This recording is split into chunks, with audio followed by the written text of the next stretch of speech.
You're watching the Sunoco Minor League Cricket Championship, brought to you by our 2023 partners.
Welcome back to the Prairie View Cricket Complex. They quick started us. We're looking for a 2:15 start, but I think the Chicago team literally has a plane to catch. So we're starting early. And so the combatants are out in the middle. The Dallas, I'm still at the last game. The Houston Hurricanes lost the toss, but Chicago chose Calvin Savage to bowl first. And I think it would be good for a Houston team to get to a couple of matches where they're batting first, setting the total instead of chasing. Because they've looked a little bit discombobulated the last few days chasing. It'll be interesting to see how well they do setting a total. Calvin Savage with the new ball in hand, bowling to Mukhtar Ahmed. The hard-hitting opening right-handed batter for the Houston Hurricanes. And at the non-striking end is Fahad Babar, the former U.S. opening and middle order bat. It's going to be an interesting matchup. I think it's fair to say that the Houston Hurricanes have not made a good account of themselves the entirety of the time that they've been, certainly for this weekend and then largely for the season. But there's always an opportunity to get something on the board that looks the way that you need for it to look. And to the extent that you have time to be able to actually play matches, that's what you want to have happen. Calvin Savage, tall, right-arm fast bowler, bowling from the forest end, the southern end of the ground here in Prairie View. Interestingly, if you've been anywhere around the Houston area for the last several months, you'd know that it's been absolutely oppressively hot. But walking from the car just now, there was actually a couple of raindrops. So don't know if that's going to be something to consider the rest of the day. Don't know if we'll actually get full rain, but anything to cool things down I think will be interesting. No runs on the board yet. Bang on target so far. All these deliveries for Calvin Savage. And once again, the idea you would think for Savage and the Chicago Tigers is that you want to make sure that you limit any scoring opportunities. Mukhtar Ahmed is a very aggressive batter, and to whatever extent he can, when he gets up and going, he can be somebody who puts runs on the board in a hurry. Short outside off stump, not timed well, cannot beat that man at backward point. So it should just be 2 balls remaining here in this, the third over, make that the first over of the innings. Fahad Babar at the non-striker's end. And Mukhtar Ahmed on strike. Already faced 4 deliveries, 4 legal deliveries anyway, one of which was a wide. 5 deliveries bowled in the inning so far. Calvin Savage, tall right-hand fast bowler, somewhere around 6'5" is what I would guess. And generally bowls a very heavy ball, a ball that's difficult to get away. And Houston's side, I mentioned that they've not necessarily done very well chasing in the last few matches, especially last night against the Michigan Cricket Stars. Started out well, but then lost a number of wickets in a hurry and ended up losing by a pretty large margin. So, overall, I think you'll see where they will actually relish the change to do something differently, setting a total. Bang on target again, Calvin Savage. Right on target. All 6 legal deliveries have been of the type that will not allow Mukhtar Ahmed to score any runs off the bat. So apart from the wide, just that one single comes from the innings, and I just got a selfie taken with the great Adnan Haroon, so that makes my day. So 1 over done, the score is 1 without loss. वक्त आ गया है Lakshmi basmati rice को घर लाने का। Lakshmi extra long basmati rice, इसका हर दाना हो इतना लंबा, पकते हुए महके और प्लेट पे क्या खूब खिले। हाँ, मेरे घर लाने का।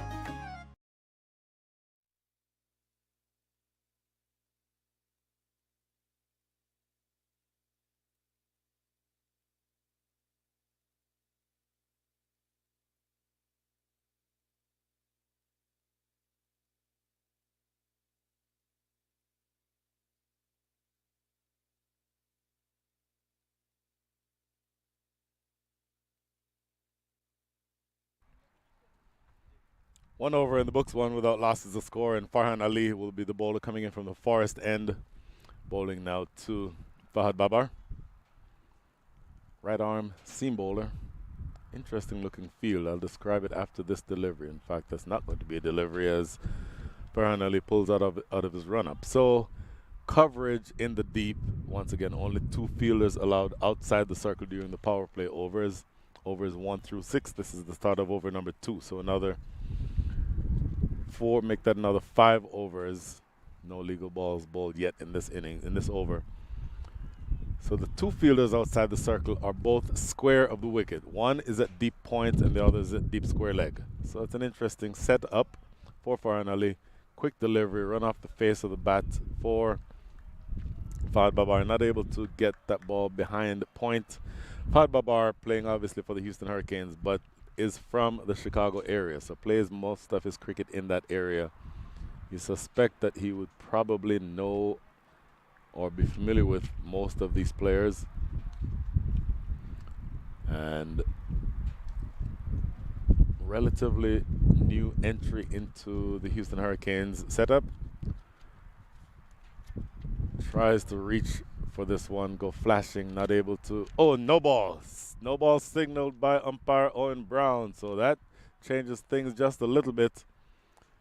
Farhan Ali looking for the extra pace, but in so doing, we'll see on the replay here, he may have just overstepped that front popping crease.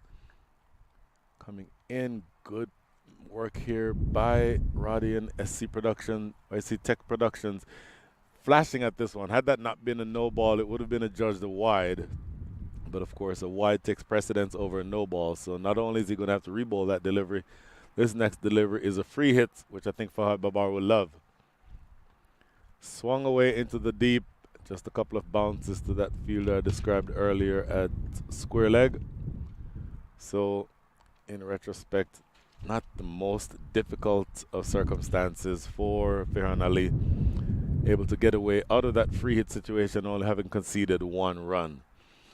But look, anything that you can get if you are the Houston Hurricanes, any amount of positive work is something that you will relish, because there's been a lot in the last few days to be a little disappointed about. But Houston, I think, looking to hopefully close out this Labor Day weekend extravaganza, in which obviously they're hosting. They're from right here in the Houston area.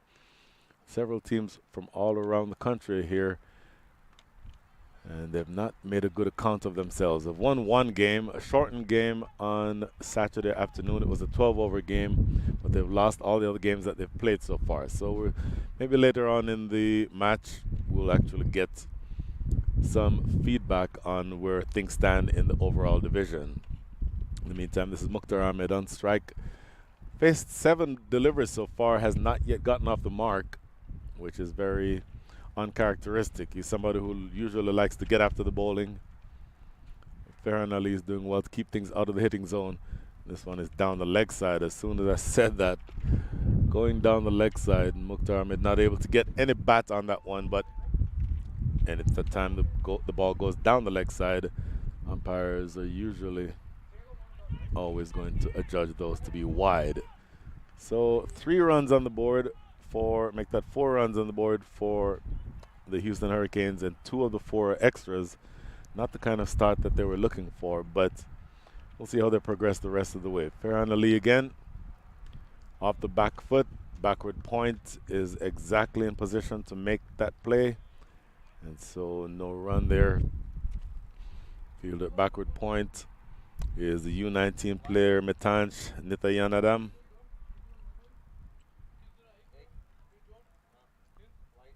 And Mukhtar Ahmed, opening batter, very aggressive, scored some 29 runs last night. But it has to be said that the fall of his wicket resulted in a pretty spectacular collapse by the Houston Hurricanes. Short, hammered away. This one is not going to be stopped. That was a very loose delivery. Cut away fiercely over the top and fine of that young U19 player, Metanch Nityanadam, at backward point, well over his head, and racing away for the first boundary of the day. So Mukhtar Ahmed getting off of the mark with a well-struck boundary. And now with just 2 balls remaining, there you see on that replay, that ball was just wide and short, asking to be hit. And you do not need to give Mukhtar Ahmed an invitation to play those types of shots because he's one to cash in on anything loose. And when there is the opportunity to constrict the scoring and there is pressure being built up, the last thing that you want to do is give them a pressure release valve. That's exactly what was done there by Farhan Ali. Last delivery of the over, hammered straight, and that's going to be 4 more.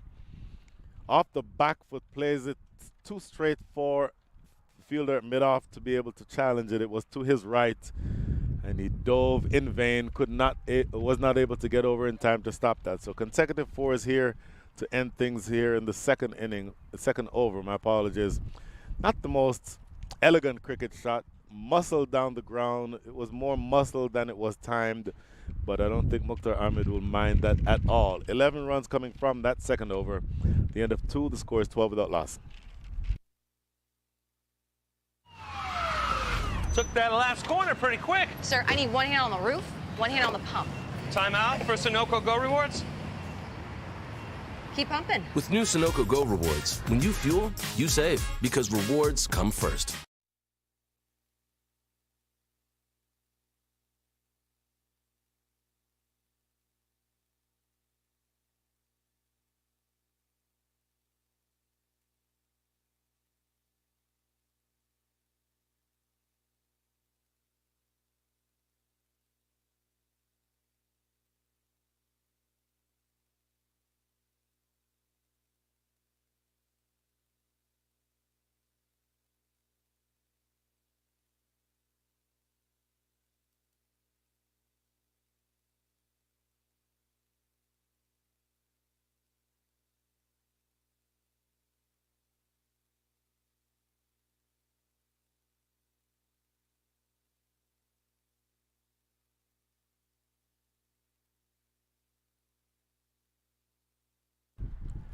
Calvin Savage back into the attack to start the third over. Riding the bounce is Fahad Babar and getting it to fine leg. No signal here from umpire Myron James, so I'm assuming that that is a run credited to the batter. Nope, there's a signal now. So very delayed signal by umpire Myron James, but eventually making the right call. I think that did come off of the pad, inner thigh pad of Fahad Babar. Very stiff breeze has picked up coming from the southeast. Breeze started about a couple of hours ago and is pretty consistent, probably 20 miles an hour or so. Giving him width, that's a dangerous way to live because again, the wind is coming from the southeast. If that ball is cut in the air, if he elevates that cut at all, it is going to sail away into the air and be helped by the breeze. That's the kind of shot that will carry well into those bushes at deep backward point. So Calvin Savage probably slightly lucky to get away with that one without any damage. Tall right arm both fast bowlers at the top of his mark again. Full and driven square, but again there's a fielder. Very unique setup for both bowlers. The fielders outside the circle are square of the wicket. So it almost feels like the plan is to bowl full and wide or full and straight, because anything that is short of length, either wide or straight, would be going very fine, would be going to deep third or to deep fine leg. So it appears to be a plan to bowl those types of lengths and lines such that the ball is being played square of the wicket.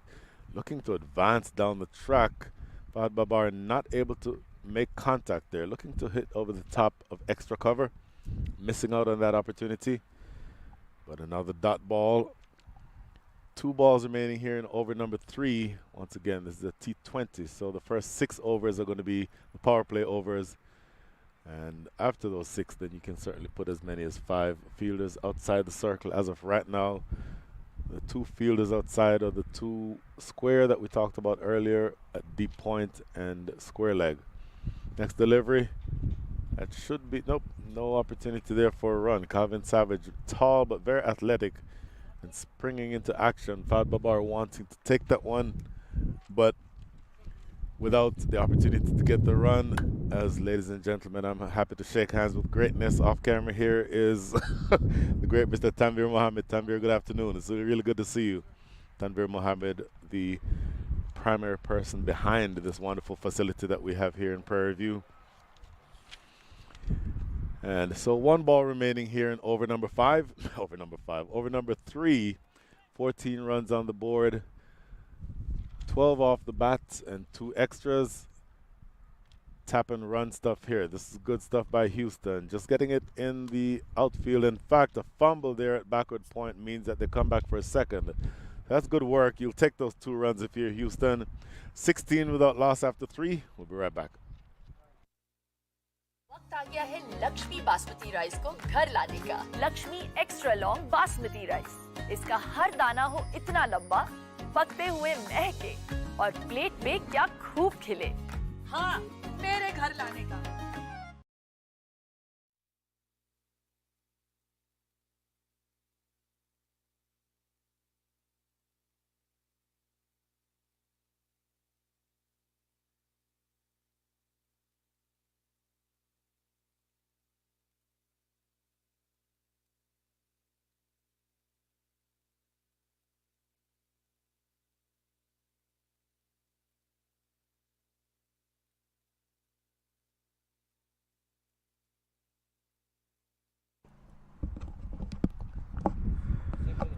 So we're going to resume proceedings from over number 4.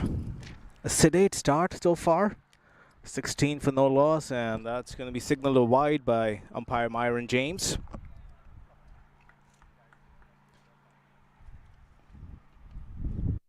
In fact, that's umpire Owen Brown, pardon me, just walking back into the commentary box. Quick turnaround between the previous game and this one. Well, that joke tells itself. I don't need to tell it.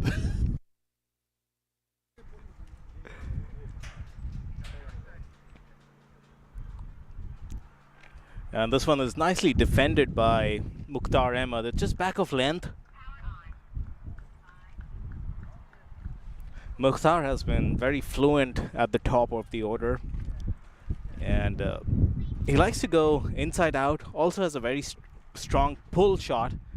So the bowler, Ali, here has to make sure that he's pitching the ball up and not giving any width or room to Mukhtar, who's very strong on either side of the wicket.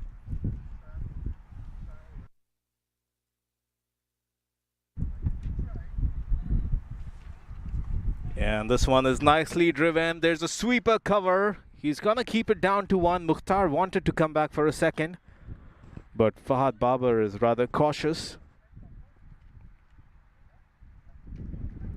Fahad has been the perfect partner for Mukhtar Ahmed so far, it seems. They've had a couple of good partnerships. Remember that game against the Chicago Kingsmen where they stitched a 99-run partnership for the opening wicket. Nothing more needs to be said about that game beyond that point. And now this is Fahad Babar. A little width outside the off stump. Umpire Owen Brown is not going to let Farhan get away with that delivery. A wide is signaled.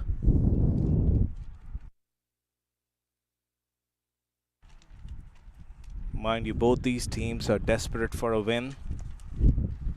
It's been a mixed bag for them as far as this season and especially this weekend is concerned.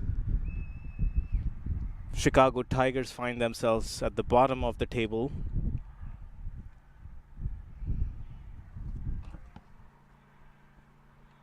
And this is swinging away, a lot of movement in the air, but it's a very foolish delivery. So Fahad meets it with the full face of the bat, but disappointingly he couldn't evade that fielder at short cover, who's positioned there for that exact shot by Calvin Savage.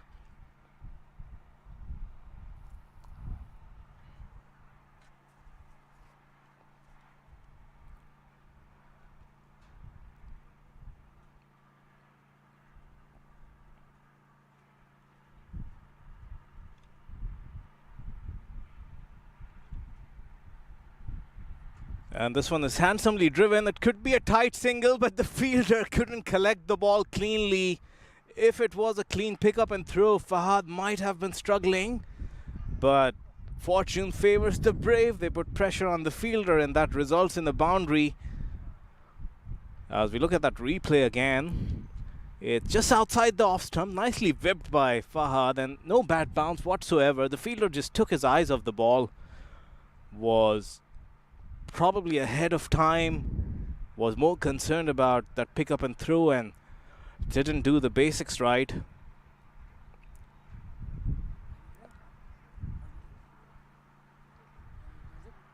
The final, in fact, the penultimate ball of this over coming up, and this is again nicely driven, and it's that same fielder again. Couldn't collect it cleanly again.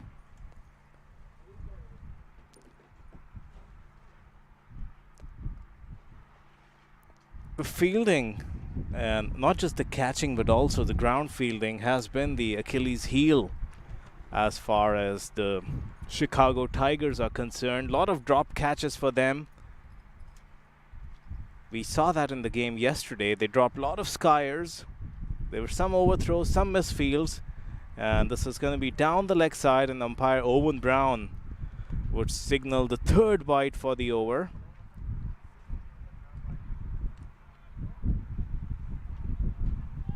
Like we said, Chicago Tigers are at the bottom of this Central Pacific Division. 1 win in 7 games.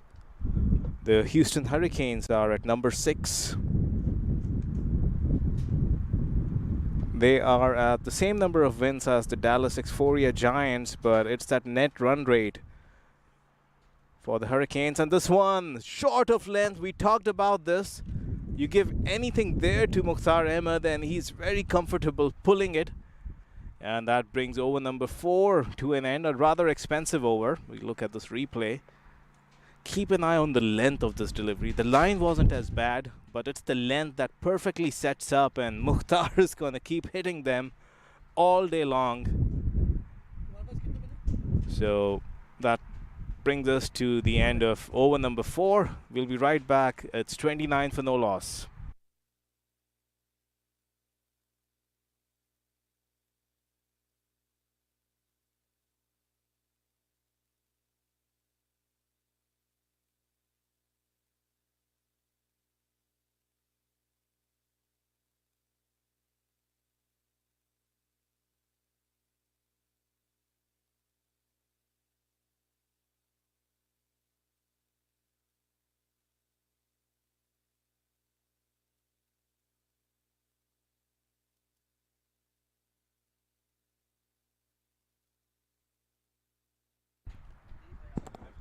Welcome back to the Prairie View Cricket Complex. 29 without loss. So, ladies and gentlemen, to explain the last several minutes, the play started about 20 minutes earlier than we were planning. So both, look, to the extent that Munir Majid and I both have a pretty long day, at some point we wanted to have refreshments, so we went to have lunch, and very frankly, they started playing while we were both gone.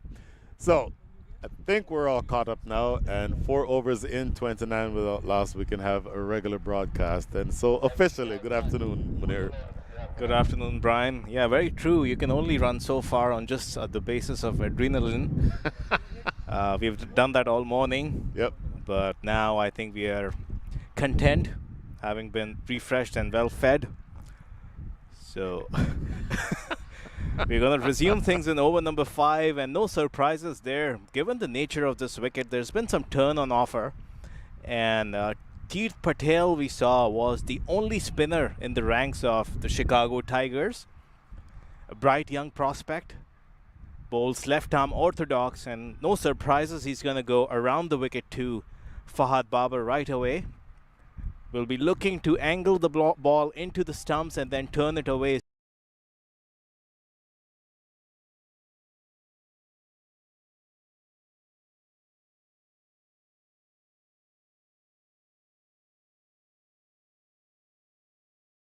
That's the offside field. Fahad Babar facing up. And he bowls it to the leg side, and this is nicely worked. It was always an easy single.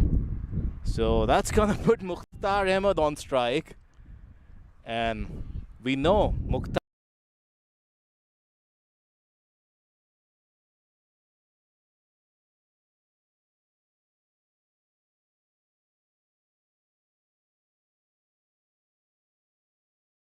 Us here, Mohit is down at deep mid-wicket, looking to sweep this around the corner. Does it effectively, beats that man at short backward square leg, and races away across the ground for his third boundary.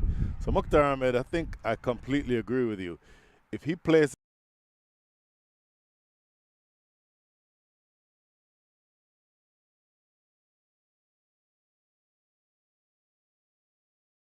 and other than that, I'll push the ball into the gaps and get the ones and twos. If he puts that kind of value on his wicket, he can be the mainstay of this batting lineup, I think. Yeah, as we watch that replay, it's very important, and we saw on that occasion as well, to know the gaps in the field and the angles. And Mukhtar knew there's a short fine and square leg inside the circle, so he found that gap to perfection. The next delivery is nicely defended, right to the pitch of the ball. It's good that they're getting a measure of the pitch and the bowling before throwing those big punches. We saw them go downtown right from the word go. And this one is slightly down the leg side, and umpire Myron James was going to signal a white ball down the pads. Too often in the last several days, we've seen Houston come from a position of strength to lose, but those were all in chasing situations. I'm excited in seeing how well they do when they don't have the pressure of a chase and essentially can set their own target. I want to see how well they do under those circumstances. Yeah, it's a good start so far. Every time Fahad Babar and Mukhtar Ahmed have come together, they've ensured that a wicket is not lost early to the new ball.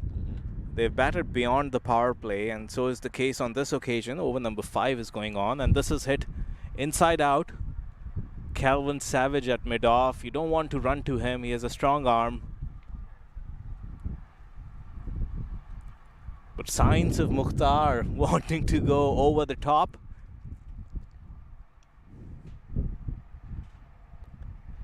And he does on that occasion. No surprises. It's going to be a couple of bounces. The fielder's going to give up the chase.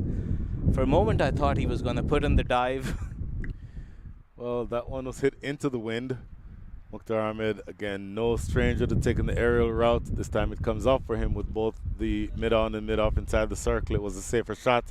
4 runs to close things out here in the 5th. The score after 5 is 35 without loss.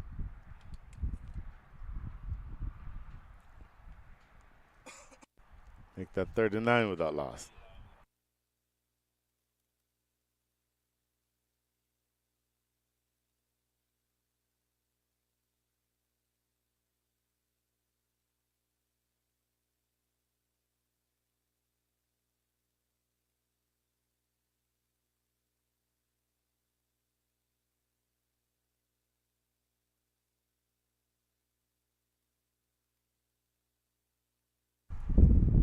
So, one of their seasoned pros, Navin Stewart, has been brought in inside the power play. He didn't have a good game yesterday. I mentioned that Navin used to be rather express in his early and middle stages of his career, but yesterday we saw him bowling off a very short run-up, and he did give away some freebies.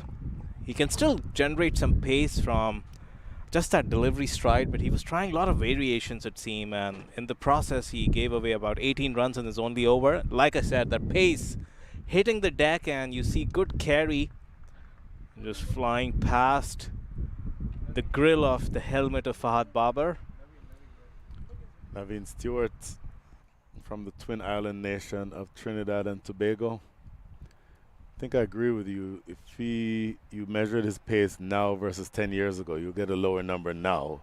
But it doesn't mean that he doesn't have the ability to still crank it up. That first delivery was pacey and bouncy. And he does have the added element of the wisdom of experience. So let's see how he goes against Fahad Babar here. Struck down the ground, not cleanly hit. And then the throw coming into the keeper's end. Fahad Babar able to maneuver a run out of that setup. Fahad Babar now up to 11 from, make that 10 from 13. Mukhtar Ahmed 22 from 20. So these two are doing exactly what you suggested, Munir. They tend to be able to put together partnerships at the top of the order. And of course, the longer you bat as an opening pair, then the more freedom who the batters who come after you can play with. And batting first, again, it's sort of set up for the Houston team to be able to be more expressive going into the back end of this innings. And that's just wrapped on the pads. Might be slightly high, so there wasn't an appeal, just a subdued reaction. In fact, there might have been a glove to it, as umpire Owen Brown didn't signal a leg by. Fahad Babar is the perfect match, the ice to Mukhtar's fire. And Mukhtar himself has said that he loves batting with Fahad. He compliments him very well. And that's what a batsman like Mukhtar needs, somebody to just hold the other end and just rotate the strike while he can take down any bowler that can come in this minor league. And this time Fahad Babar handsomely goes inside out. It was slightly overpitched. Calvin Savage puts in a sliding dive and just keeps it down to 2 runs. Good effort by Calvin Savage. Very tall, but athletic for somebody who is his height. And a good sliding stop down there at deep extra cover to prevent that ball from going over the rope. But Fahad Babar signaling his intent, and you almost get the sense that the Chicago Tigers know that that's his intent. I mentioned he's from the Chicago area, so they would know him relatively well. And that is smashed down the ground for 6. That is a good-looking stroke. Fahad Babar, almost like a cross-batted swat more than it was an elegant cricket shot, but no less effective. Fahad Babar hasn't been around the Houston cricket team very long, but looking to make up for lost time. Did not play in yesterday's game, but he liked this delivery here. Yeah, and I said this a couple of days ago when he came to play his first game for the Hurricanes, as we see this go inside out. I made the point that Fahad Babar is very strong on that inside out shot, likes to play that uppish drive. He has been out of reckoning for the last several years, but we all recall the time when him and Akeem Dotson formed that very formidable opening partnership for the U.S. national team around 2015, 2016. And he had notched up good numbers. He's been out of preference for some time. So he really wants to make a strong impression here and get back amongst the runs. Nicely plays that one. Longon has dropped back, interestingly. So that's an easy single there. That brings close to Navin Stewart's first over, 11 runs. The Houston Hurricanes are making a strong statement. After 6, it's 50 for no loss. We'll be right back.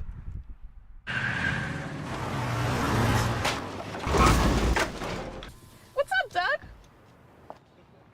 What got into you? At Sunoco, we know how to fuel peak performance. Fuel your best. Yes, you're right. That's correct. Yeah.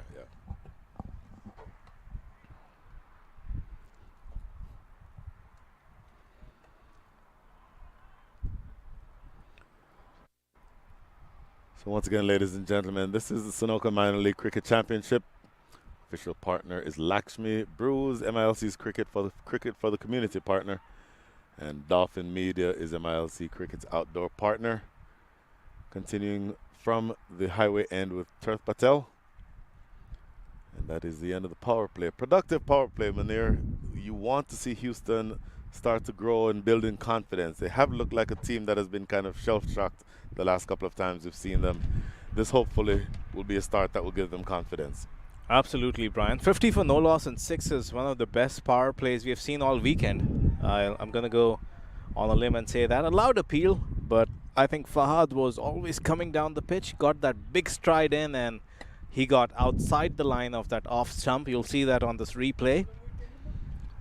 Also, no signal from umpire Myron James, so he may be suggesting that that ball came off the inside edge. Yeah, in fact, a correction is in order. He planted that foot straight down the pitch. This one is swept, and there's again a loud appeal, and this time umpire Myron James reckons that he was trapped right in front of the stumps, looking to sweep it, it seems, from in line of the stumps.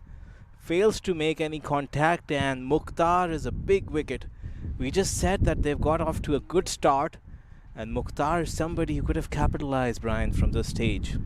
It's always a difficult decision to make, to sweep a straight delivery on the angle without having seen exactly the impact. Once again, we're shielded from the bowler when the ball hits the pad of the batter. but with the left arm angle there, it seems at least to suggest that that would have been aiming toward leg stump.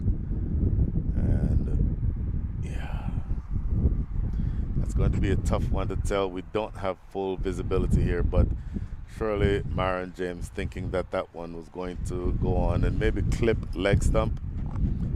Mukhtar Ahmed obviously playing that sweep shot in such a way that the abandon with which he played the shot implied either A, that he was reckless, or B, he thought that that would have been a line that was missing leg stump. And one of those two is going to be accurate, probably both or possibly both. But tricky decision, but you have to give benefit of doubt to the umpire here. Yeah, one thing to keep in mind is the left-arm orthodox spinner is going around the wicket wide of the crease. So that's creating that big angle in towards the leg stump. So that ball after pitching in line has to turn and straighten up. Correct. And Myron James reckoned that the ball had straightened up enough and it was going to hit the stump. So a big body blow as far as the Houston Hurricanes are concerned. But they have a stacked batting lineup. And the next batsman in is no surprises there, Joshua Trump. Yep. One of the most brightest stars, young under-23 player in this edition of the minor league. He's amongst the top 10 batsmen in the overall batting chart. Has scored in excess of 200 runs, a couple of half centuries to open the season. He would want to get back to scoring form, has had 2 quiet innings, especially yesterday, got out for 10 runs. So he's going to be facing Teet Patel. And nicely played, just sizing the turn and bounce on this wicket. Teet might be the only threat, Brian. He's the only spinner in the ranks of Chicago Tigers. At least that's what we saw yesterday. I'm not sure if they're going to try more options today. And that's nicely played off the front foot. He was trying to get off the mark, but Teet is so quick. Warns Joshua to stay in his crease. So good over so far. Just 1 run and 4 deliveries and the big wicket of Mukhtar. He needs to close this over strongly now. 2 balls to go.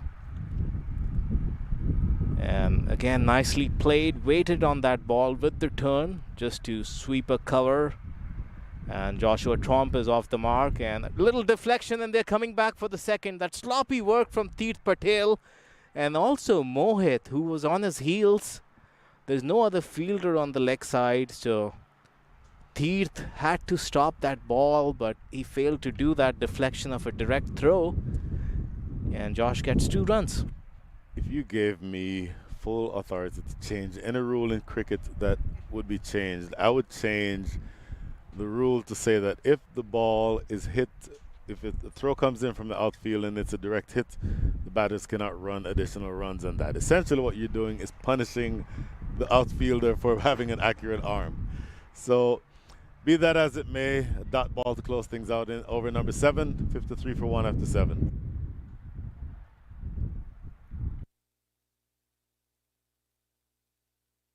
वक्त आ गया है Lakshmi basmati rice को घर लाने का। Lakshmi extra long basmati rice. इसका हर दाना हो इतना लंबा, पकते हुए महके और प्लेट पे क्या खूब खिले। हाँ, मेरे घर लाने का।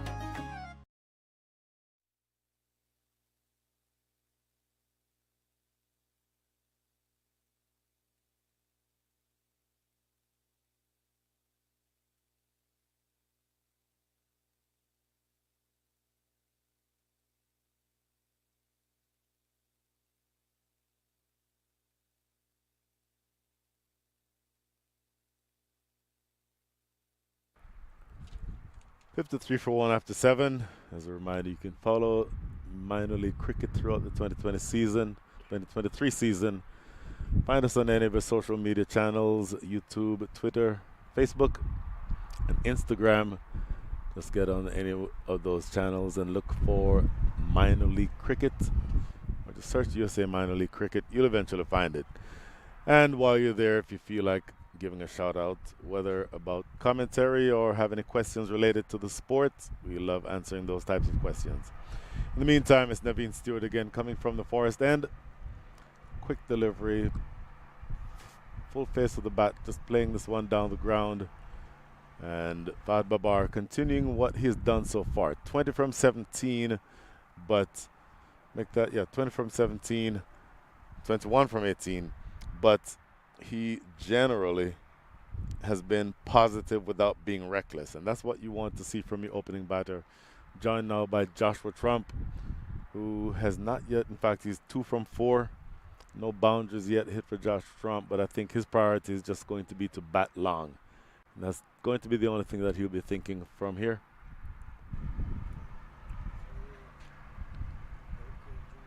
Short and powered away into the deep. That should split the gap.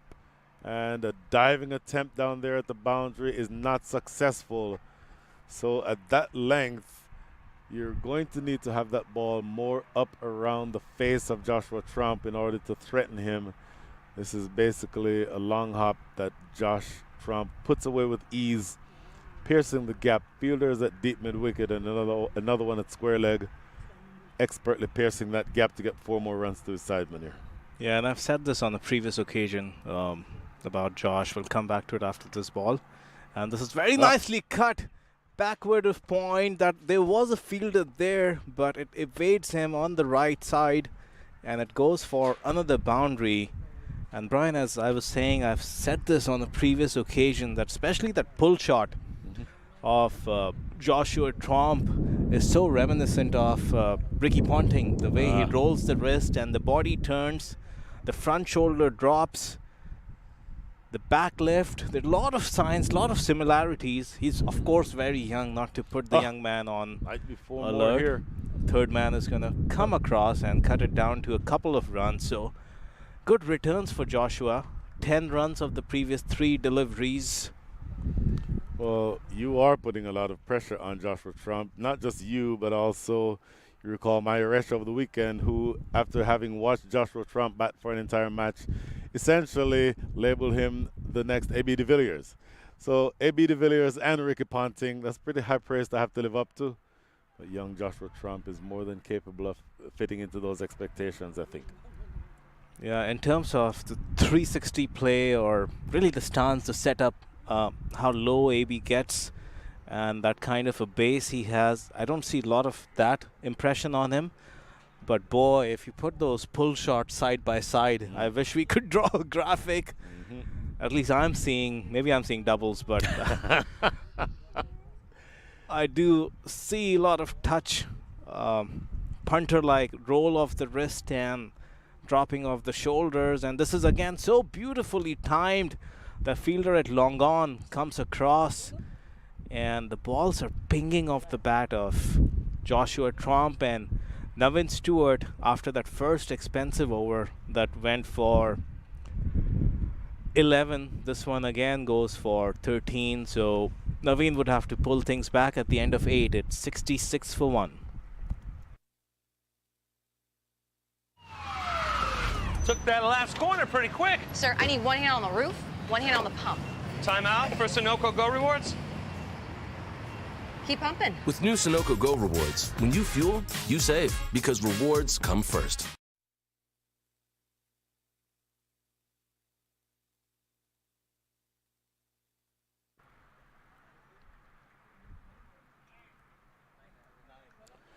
$66 for 1 after 8. It's going to be another bowling change. This is going to be Datta Prakash taking up the ball, taking up the attack from the highway end.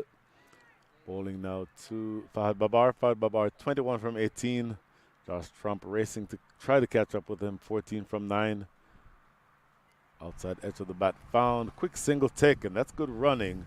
Good awareness too. Joshua Trump ready to take off. And at the point where the ball peeled off the outside edge of the bat, he was alert in realizing that there was a single there. And so able to cash in on that running opportunity. Yeah, and Datta Prakash wasn't part of the playing 11 yesterday. And we kept saying that with only one spinner, things got so easy for the opposition yesterday. But now they've added the second one, and this one evades the slip. The fielder inside the 30 yards is going to give it a chase, but it goes for a boundary. Replay will tell how close was it to the first slip fielder. He put in the dive, and probably got fingertips to it. It goes between that keeper and slip. It was a very fine edge, so if it goes between them, that's not surprising. Certainly trying to play it wider, or square, I should say. And Joshua Trump probably considers himself lucky that he didn't get as much wood on that as he wanted to. Had he gotten more wood on that, just a little bit more wood, that may well have ended up in the lap of first slip. Nicely defended. I'll tell you what, on that previous replay, I noticed that the slip was rather on his heels and looked rather stiff. You've got to be very nimble, and he was very late. The ball was already past him. It's a difficult position to field, and this one is going to be signaled. No, just the hat. The hand comes to the hat, and Myron James walks away from it. So might have taken a little tickle. We look at this replay again, and you see he's very late there. He was almost up before the ball was released, and this one is going to be just a single to sweeper cover, slight misfield, and Fahad wanted to get back for a second, but there's only a single in there. So good work by our partners at SC Tech and Productions, bringing us those replays, slowing it down just to the right moments for that very important analysis we tend to do.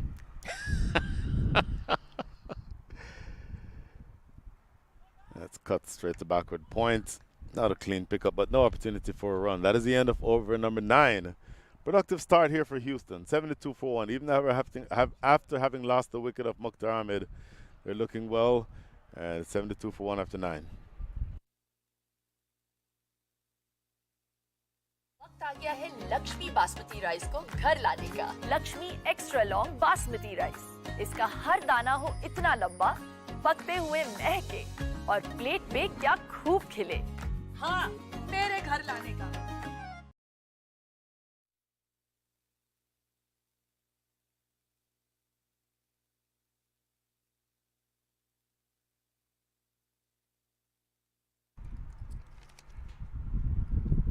We're back in over number 10, and looks like there's another change in the bowling. Nitya Prakash. It's like Mitanj Nityanandam. Mitanj Nityanandam. He is the new bowler. Help me on these pronunciations, Munir. But he is a U19 player, so he's a young man. And bowling seam up. Bowling to Joshua Trump, so it's a battle that will probably take place on the cricket field for about the next 15 or so years between these two. Joshua Trump, 18 years old, and Mitanj is U19, so he's in all likelihood probably 18 as well. Joshua is going to like pace on the ball. He likes going big to the seamers, and I won't use the same reference again, but it's that same pull shot that goes to deep mid-wicket for a single. Wasn't a lot of venom on that delivery. Nicely set up, almost a half tracker. Well, you won't use a reference, but his name rhymes with Snicky Vaunting. And look, you want to see these youngsters matched up against each other. In the context of this tournament, it's a good thing, but for the future of U.S. cricket, it's good to have this type of setup where these youngsters are able to apply their wares against each other. Much fuller delivery this time by Mitanj, and the attempted defensive prod, in fact the actual defensive prod, gets the ball back to the bowler himself for no run. And Brian, especially the youngsters who are coming through the ranks, coming out of academies in the United States, you'll see them do the basics right. If you look at Mitanj, the run up, the elbows, everything, the pumping arms, everything is wonderful. The load up and a very high arm release, and this one is a bouncer, and they'll look for a second. Wasn't convincing from Fahad Babar. He would have liked to make better connection on that, but it was in the gap nevertheless, so an easy couple of runs. It certainly was a bouncer. The bouncer did not have as much venom, so I think you might have just surprised Fahad Babar with that. Here you see on the replay, He was leaning back, almost like he wanted to play an uppercut and play the hook shot as a secondary option. I think if he has that shot to do over again, he'd play a different shot. Powered off the back foot down the ground for another single. This is good stuff from Fahad Babar and Joshua Trump. Just pick up the singles where you get them. It's more than enough in this stage of the innings to just get the scoreboard ticking. You get those ones and those twos. You have plenty of batting to come afterward, and you don't have the pressure of a chase staring you down the wallet, so down the peak. So if there is any amount of pressure you feel under those situations, they're not there now. And that's good cricket again, just tapping it into the offside and running for a single. Yeah, both of them are extremely fit. No fitness concerns on an 18-year-old. No, none whatsoever. Fahad Babar, who has just turned 30, he has also kept himself in great shape. So the running has been top-notch and good understanding between them as well. Haven't seen even one instance of a yes or no or any kind of confusion. Sure. So that brings Fahad back on strike. He needs to finish this over strong. Only 5 runs of the first 5 balls so far, and that's a half volley right in the slot. I just said that he wants to wrap up the over well, but you do not want to bowl there. He's going to dispatch you all a day long. It's like a throwdown right in the arc. My goodness, this is from over the wicket, slanting into the righty. And so when you see this replay, watch how the angle takes it in. And in honesty, that was not as bad a ball as Fahad Babar made it look. It was speared in. Looking at it live, we're not square, so I thought it might have been going down the leg side. It was actually in toward the stumps, but Fahad Babar making the room by stepping toward the offside to open up that leg side and plants it over mid-wicket for 6. So big 6 to end things here. Halfway through the innings, scores 83 for 1.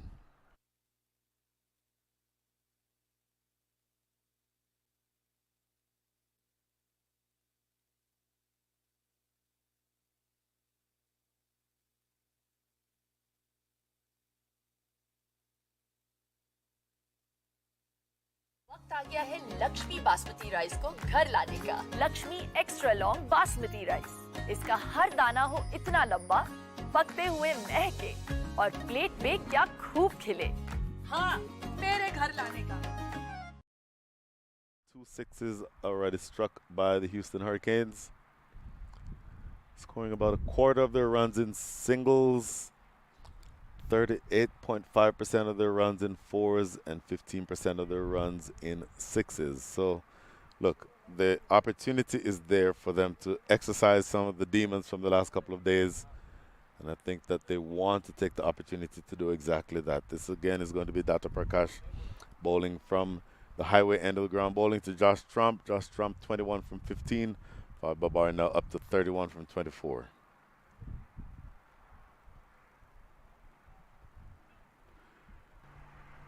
Just stroked down the ground for a single. Josh Trump, always happy to take those singles when they present themselves. And as I mentioned, Munir, what you want to do at this stage is just, if you get a bad ball, cash in on it. But other than that, just keep the scoreboard ticking. And then you can always set yourself up to launch later on in the innings. And this one is, there's slight confusion if there was a better throw. In fact, Owen Brown is going to raise his finger. I just applauded the understanding between these two. Fahad Babar just took off without any kind of confirmation. He made contact and just took off. Joshua never responded, and he was already halfway down the pitch. And Fahad Babar, who was looking so good, 31 of 25 deliveries, departs, and that might be a big body blow. It's likely going to be Saif Badr who would be walking in next as we look at this replay. Keep an eye on Joshua. I hate to be harsh, but this is suicidal. Tapped directly to the man. Josh Trump took 2 steps and then stopped. Fahad Babar kept coming down the wicket. So I think you're right there. The communication was lacking. Usually you can hear the loud yes or the loud no. There was no such communication on this instance. So just look at this here on the replay again. From the opposite end this time, Fahad Babar dropping it into the offside. Josh Trump immediately with the bat up saying no, and Fahad Babar takes 3 more steps down the wicket. So that was never going to be something that he was able to recover from. When the ball is on the inside of the circle like that, when you have to be very immediate and precise with your calling, otherwise you'll have what just happened there. Yeah, and a couple of things about that is oftentimes you just drop and run. It was a slash. It came off the face of the bat, hit hard into the ground, and it bounced at the perfect height for that fielder. He didn't have to bend down, and that could have spared Fahad an extra second. Yep.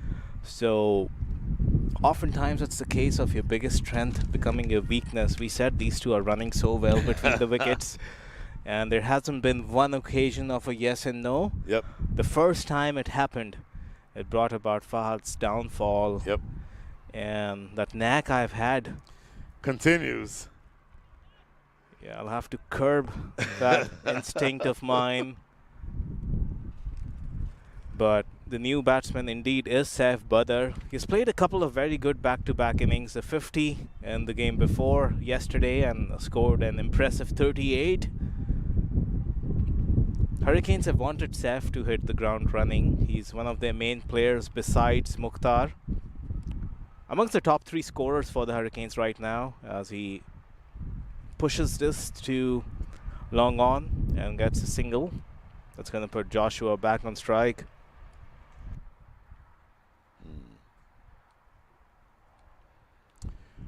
Well, Data Prakash into his second over, none for 10 from 1 over and 4 balls. So his economy rate is exactly 10. I'm sorry, exactly 6. Swiping a miss outside off. Thought just for a split second that his hat might have fallen off when he was in his bowling action. But 87 for 2. 1 ball remaining here in the 11th. Make that 2 balls remaining here in the 11th. Josh Trump driving this one into the covers. No run. In fact, it was the 1 ball. So the scoreboard was a little bit delayed, but in any event, just 87 for 2 after 11. Houston has exactly another 54 balls to do whatever they need to do with it. With 8 wickets in hand, it will be an interesting close. वक्त आ गया है Lakshmi basmati rice को घर लाने का। Lakshmi extra long basmati rice. इसका हर दाना हो इतना लंबा, पकते हुए महके और प्लेट पे क्या खूब खिले। हाँ, मेरे घर लाने का।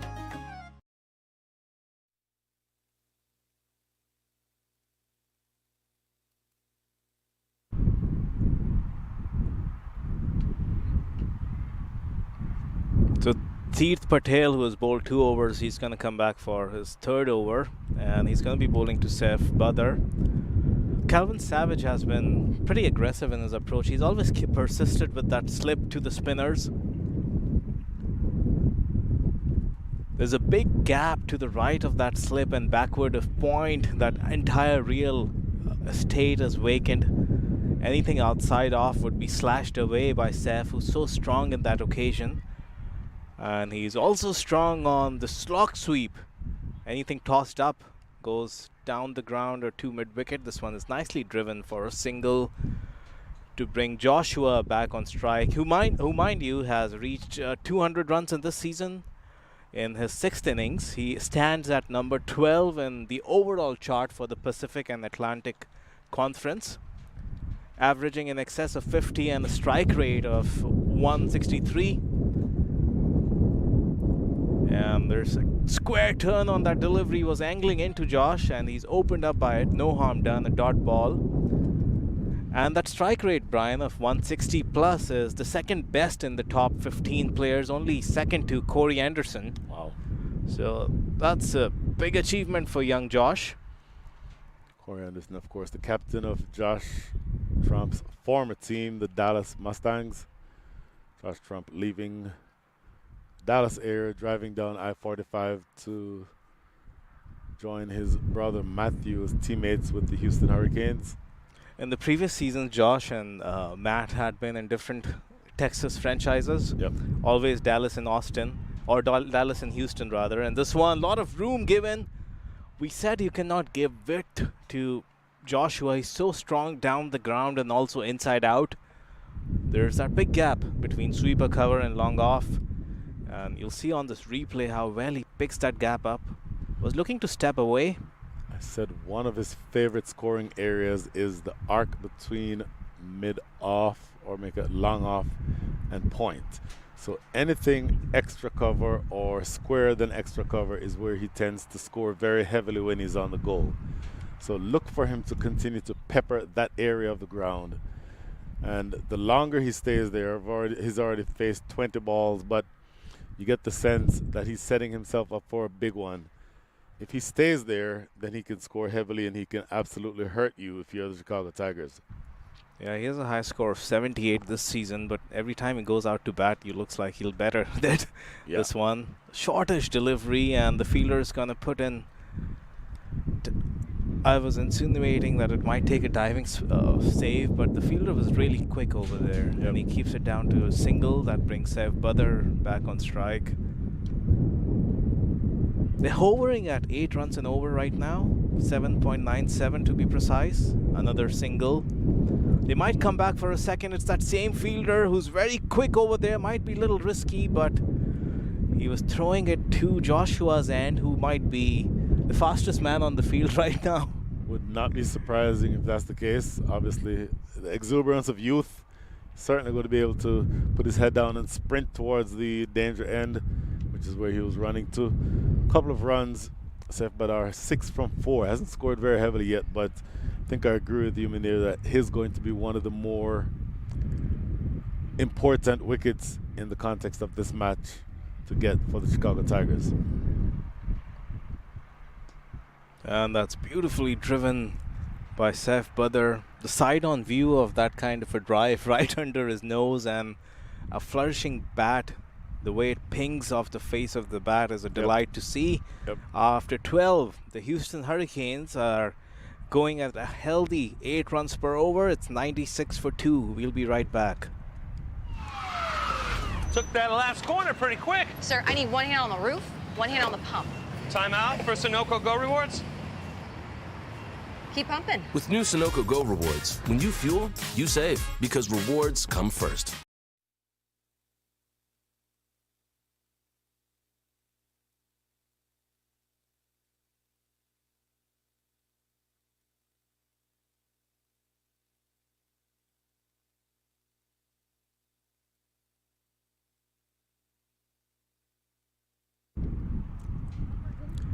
We're going to resume things in over number 13. Calvin Savage going back to a strike bowler, Farhan Ali, who opened the bowling. Bowled a rather expensive 2 overs for 24 runs on the batting power play, so he would want to make mends. You would guess that the throw of the dice is owing to 2 factors. One is his 2 spinners, Datta and Tirth, haven't been able to make a serious impression so far. Only 1 wicket between those 2, and they've gone up at a notch.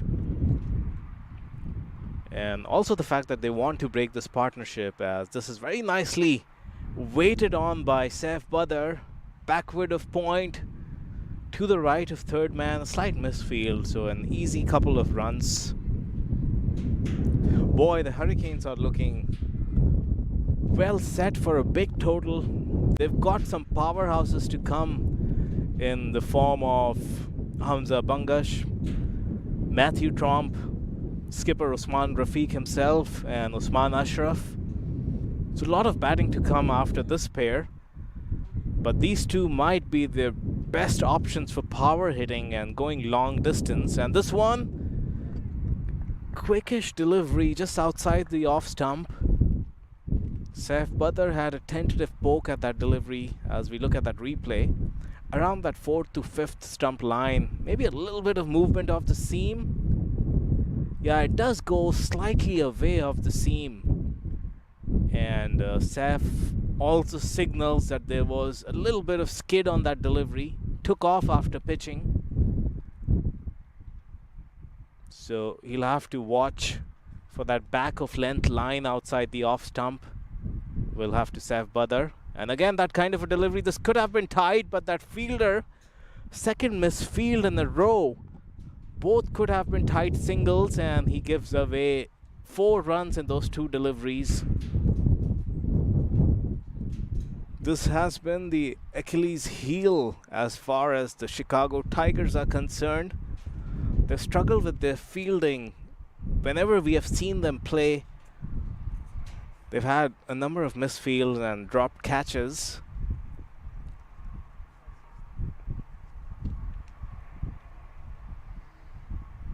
Mid-off is inside the circle, and so is extra cover. That's one option Saif might look at, and this one is nicely worked off his wrist. Was looking to step up. And with Joshua at the other end, a single is always on when there's no fielder in front of square on the onside.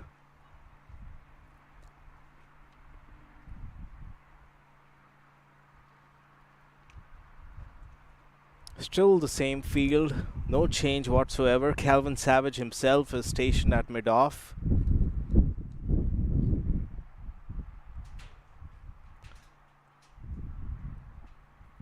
So anything pitched up outside the off, these two are very strong inside out, and that stroke is always on. So Farhan needs to keep it back off length, which he does. And another great delivery has troubled the batsman of that particular line and length. Just fizzes over the stumps. It's the kind of length where the batsman cannot be sure whether to come forward or stay in his crease.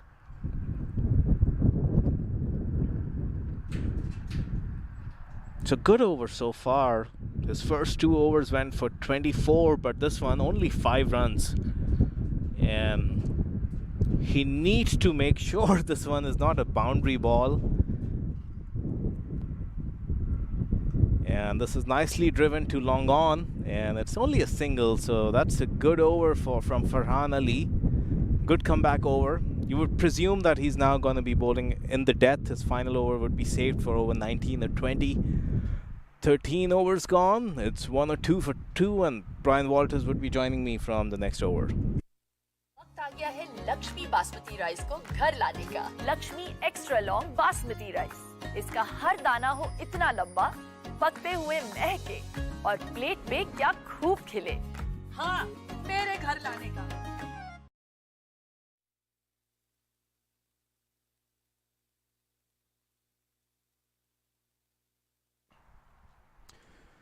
Welcome back to Prairie View Cricket Complex. And if the decisions to be made regarding who is bowling when and what field placings need to be made, all of that is going on the field of play. In the commentary area, it's more the question of who's having what to drink when and who's having lunch at what time, and in what instances can there be an opportunity to step away. All of these things put together for, I think, an interesting side gig for both of us, Munir. And Joshua Trump, that's not a side gig. He hits those sixes down the ground for fun. That's what he likes to do. And we've been repeatedly saying that anything tossed up in the arc, regardless of how much the surface is turning, what kind of purchase is available for Teerth, he's gonna dispatch you. Oh, he gets that too straight. There's actually drift. So that ball drifts in from around the wicket, and the extent to which it drifts means that there was very little negative about that type of shot. In other words, that ball was drifting down the leg side. It was not going to be threatening the stumps at all, essentially providing Joshua Trump with a free hit. I don't mean free hit in the sense that he couldn't be dismissed, but that ball was not threatening the stumps, and going on that line, it just became an easy opportunity for Josh to open up his arms and do exactly what he did there. Yeah, the way he kept his shape and admired that shot. Yep. And also when a batsman hits a ball in the air and he knows there's that kind of confidence that it sailed over the boundary, and then he checks his stance, the footwork. That's not arrogance, that's confidence. And Josh is a confident young man. Also, talking about that, Brian, that drift you mentioned, Brian, a very important point is the wind has changed direction today. And the last 3 days of this Labor Day weekend, it's been coming from the northwest side of ground and going diagonally southeast across the pitch. Today it's doing exactly reverse. Now it's coming from 290 more southeast and going northwest. So what happens in that case is the drift is coming into the batsman for the left arm bowling from the forest end. And Joshua knew exactly where that drift was going to take the ball into his body. And that opens up that axis, which he loves. It absolutely does. So what that tells you, one of two things, if you're going to bowl that type of line and that type of length, if you're Tirth Patel, you either have to start that ball much further outside the line of off stump, or you don't toss it up at all. You have to push that ball through, because if you bowl with the original intent of getting it on an off stump line, but you start it too straight, then that drift takes it down the leg side. And exactly what you've had happen here is that Joshua Trump or anybody you're bowling to as a right-hander will take full toll of that type of delivery. Yeah, and he's bowling from the right end. You want that wind to drift the ball away from the direction of your conventional turn, which is in towards the pads. And Joshua, where are you going? Let's just not see another run out. But exactly as we just suggested, he pushed that one through more flatly. You're not going to see him toss it up, I don't think, not to Josh. Again, flat. And they do take a quick single this time as the keeper himself. Oh, no ball called. Oh, completely missed that. Oh, my goodness. That is absolutely unforgivable for Tirth Patel. Bowling from a 3-step run-up. How do you overstep the crease? Looking here on the replay. Oh, yeah, you're way over. And Owen Brown obviously in the right position to be able to call that, but we can see that out here from on the replay. And with them having taken the single, the field can be changed, but the bigger issue here is that this is going to be a free hit. Here comes the free hit. Saif Badr on strike, and he tries to fire a quick one. And this is divine justice, I'll tell you why. I know exactly why you're going to say it. When I was watching that delivery, and Joshua very rightly had planted his front foot and placed it for a single, and then the arm came up. And I saw some hesitation because Joshua wanted to face the free hit, and now he's back on strike for the free hit because of that wide, and that's another wide. So still a free hit. 2 back-to-back wides. Tirth is trying to avoid that arc of the batsman. He knows he has to bowl a free hit delivery. Yes. Might just want to hold it up the seam and fire it quick into the pads. Yes. May not work, but here he is again. And a full toss, and that's going to go straight down the ground, straight to the throat of long off. Of course, it's a free hit, so the batsman is just going to casually stroll through for a single. Not out. But one delivery cost him 5 runs, and 4 of the 5 were extras. Or 3 of the 5 were extras with the no ball and the 2 wides. Good running. That is good running. So you're looking for all scoring opportunities now if you are the Houston Hurricanes. You're into over number 14. 2 balls remaining. You're at 115. And I'll tell you what, the idea now is going to be consistent acceleration. Josh Trump defending this one back to the bowler himself for no run.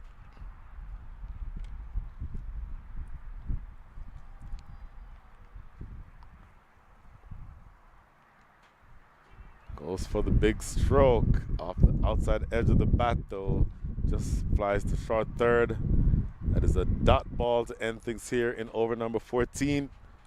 After 14, the score is 115 for 2.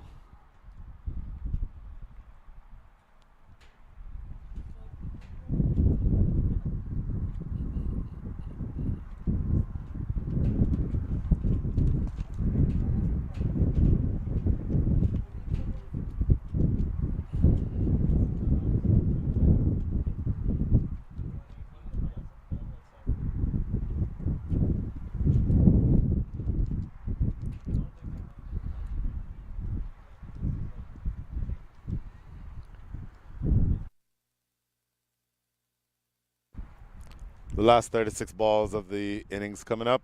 115 runs on the board for Houston. Only 2 wickets down. Matthew Trump is probably, don't know if he'll be the next one coming in, but maybe somebody like Hamza Bangash would be set to come in next, or maybe even the captain himself. But Matthew Trump's brother, Joshua, is still at the wicket. This is going to be Firhan Ali to continue. This should be his last ball, or last over rather. Played off the back foot. You see the reaction there from Seth Babar, knowing that he missed out on an opportunity for a boundary there. He gets 1, thinks he should have gotten 4. Yeah, and we spoke about that gap of that offside between Kelvin Savage and that fielder at short extra cover. And anything outside the off, these two are so strong in that region. But an interesting development that's happened here is in the last over that Farhan bowled. I said that won't surprise me if he's held back for the death, but Kelvin has decided to bowl him out, and this might be going straight to the fielder at square leg on single bounce, of course. So Josh bats on. He moves on to 37 of 30 deliveries, and that puts Seth Badr on strike. Brian, there's clear intent now to put the foot on the accelerator as far as the Hurricanes are concerned. 34 more deliveries to go. With 8 wickets in hand and a lot of powerhouses, big hitters to come in, yes, they would size up at least 60 runs from this point onwards. 180 might be on the cards as well. Should just be 1 here. That's an interesting point that you bring up. Let's just sort of go through some potential options in terms of what the projected scores might be. 8 and over from here gets you to 162. I would have to think they'd be aiming higher than that. 12 and over, run every ball, or 2 runs every ball gets you to 184. If you split the difference and say somewhere around 9 and over is what you're looking for, 168, that would be a challenging total, I would think. And Joshua Trump aiming for his favorite extra cover area, doesn't pull off the strike, the drive that time. But I think, Munir, you're going to be looking, if you're Houston, for something in the range of 8 and over at a minimum, and then anything beyond that you can get is gravy. And it's also going to hugely depend on at least one of these two batting deep into this innings. Both are capable of clearing the boundary at will. Saf Badr, of course, more accomplished of the two, but Joshua, like we have been saying, is going through a purple patch of his minor league career. The best we have seen of Joshua. He's really taken that number 3 role in this Houston Hurricanes lineup. A move that's worked wonders for him. And again, he nicely works it to long on for a single. They would be happy to see out Farhan Ali, given he's one of their strike bowlers, and he's bowled pretty well, Farhan. His numbers don't do justice. His first couple of overs in the power play were taken apart by Mukhtar, but he's made a very good comeback in these middle overs. Look at Owen Brown. Look at Owen Brown, thinking that he wishes that he was still with a bat in his hand instead of a ball counter. I have to ask him about that later. In the air, going to be landing well short of the fielder at mid-on. And so that is the end of the over from Firhan Ali. I think you're right, Munir, in that they were just looking to see him off. So a relatively sedate end to his spell. 5 runs come from that over. And so he's done. So the other bowlers, I think, are going to be taken advantage of here. You'd have to think that that would be the thinking for the Houston Hurricanes. 14, make that 15 done, 120 for 2.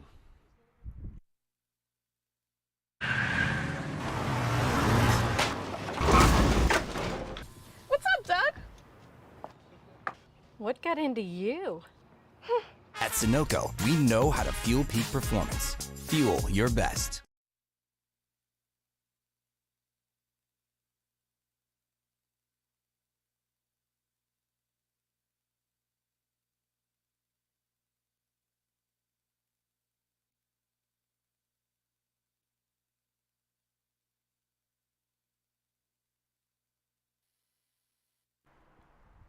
Here we see the over by over, the proverbial Manhattan. We've had some few tall buildings, a few short buildings. Houston will be wishing that the back end of this innings will show nothing but tall buildings. And it is set up in such a way that that's what you might look for. Calvin Savage switching ends now, bowling from the forest end. Saif Badar dropping this one to backward point. They run through for a single. So I wonder here, Munir, if you're going to see yourself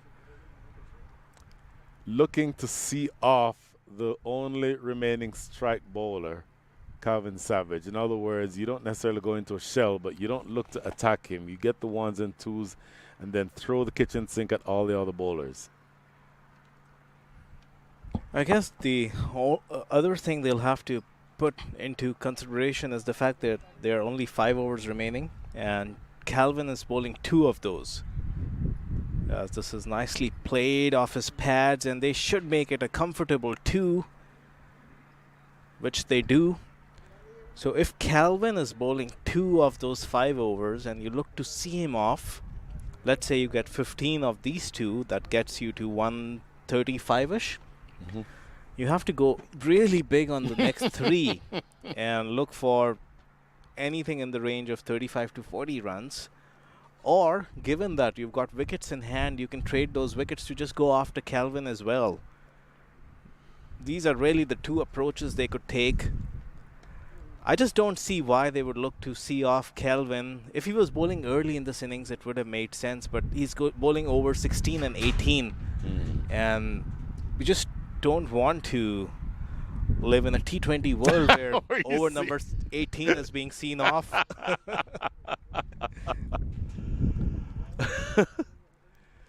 Well, I absolutely take your point. Now it's going to be interesting to see the approach from here. 124 runs on the board, another 2, make that 3 delivers remaining in Calvin Savage's 3rd over. So yes, he bowls probably number 18 as well. Farhan Ali is done, so he's certainly looking for overs from another couple. And this is pulled around the corner. The man deep at square leg has a little bit of minimal work to do. So maybe you're not intentionally trying to see him off, but this is having the effect of seeing him off. 5 runs already from over number 16 with 2 balls to go. Yeah, and you used the word sedate, Brian. It's been a while since we've seen a boundary. Yep. These 2 are looking fluent, but they're not also at the same time taking any kind of risks. It's looking like as if they're waiting and just prolonging the inevitable, which is them cutting loose. Also, another factor to keep in mind is there would have been a lot of discussions in that dugout about the manner in which they've lost their wickets, and the importance of the men who are settled in the middle and have faced those initial 10, 15, 20 deliveries, of them taking it deep. So maybe that's their game plan, and they, rather than sizing up a 180 plus, they're wondering whether 160 might be a good score to bowl at, because if you're sizing up or eyeing that 180, 190 and you lose a quick couple of wickets, then those same doubts start creeping in and you end up with 150 maybe. So they're taking the rational approach, it seems, at the moment. And this is nicely played, but those 2 fielders, he would have loved to bisect them. Well, I think he's trying to play the uppercut, looking to get that over the slip cordon, if you will.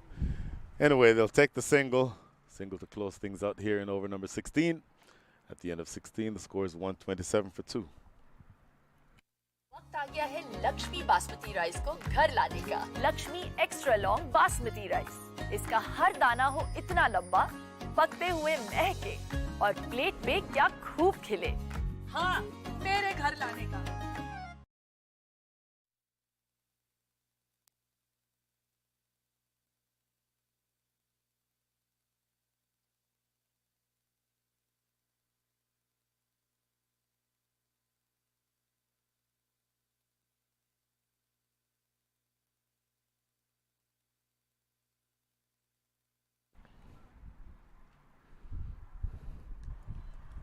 So, only 4 overs to go in this innings, 24 deliveries.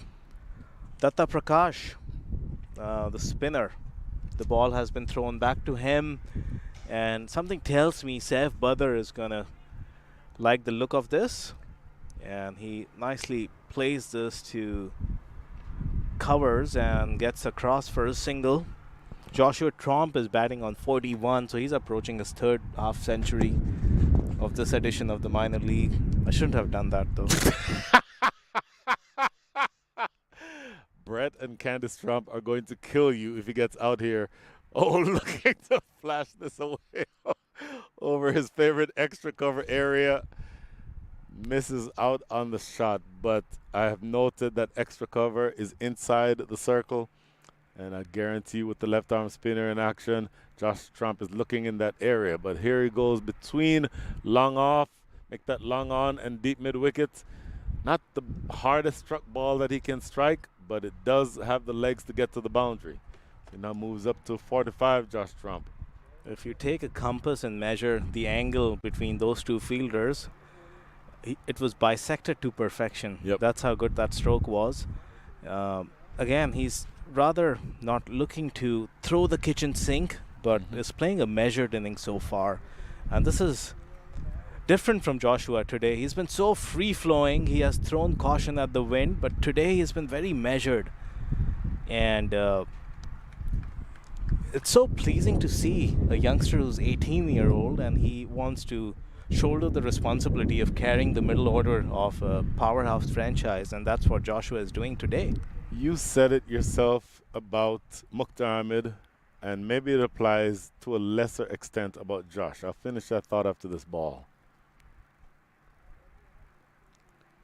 Played into the offside for a single. In fact, it may go all the way for a double. Coming back for the second. The fielding has not been top-notch, and that does allow Saif Badar to get back for the second run. But you said that you wanted to see Mukhtar Ahmed place a high price on his wicket. I think Mukhtar Ahmed gives away his wicket a lot, which I think you have to be a good enough batter to give your wicket away. But Josh Trump, I think if you ask him in a moment of candor, he will agree that he's given maybe not giving it away, but played a couple of injudicious shots over the last couple of days. And so I think you see evidence of him committing to stay at the wicket. Make sure that whatever happens, they need to get me out. I'm not going to get myself out. So ultimately, another single closes things out here. Single down the ground. Not a very damaging over in the context of things. Just 8 runs that come from, make that 9 runs that come from the over. After 17, the score is 136 for 2. Took that last corner pretty quick. Sir, I need one hand on the roof, one hand on the pump. Timeout for Sunoco Go Rewards. Keep pumping. With new Sunoco Go rewards, when you fuel, you save because rewards come first. Gotta go for 10 at least.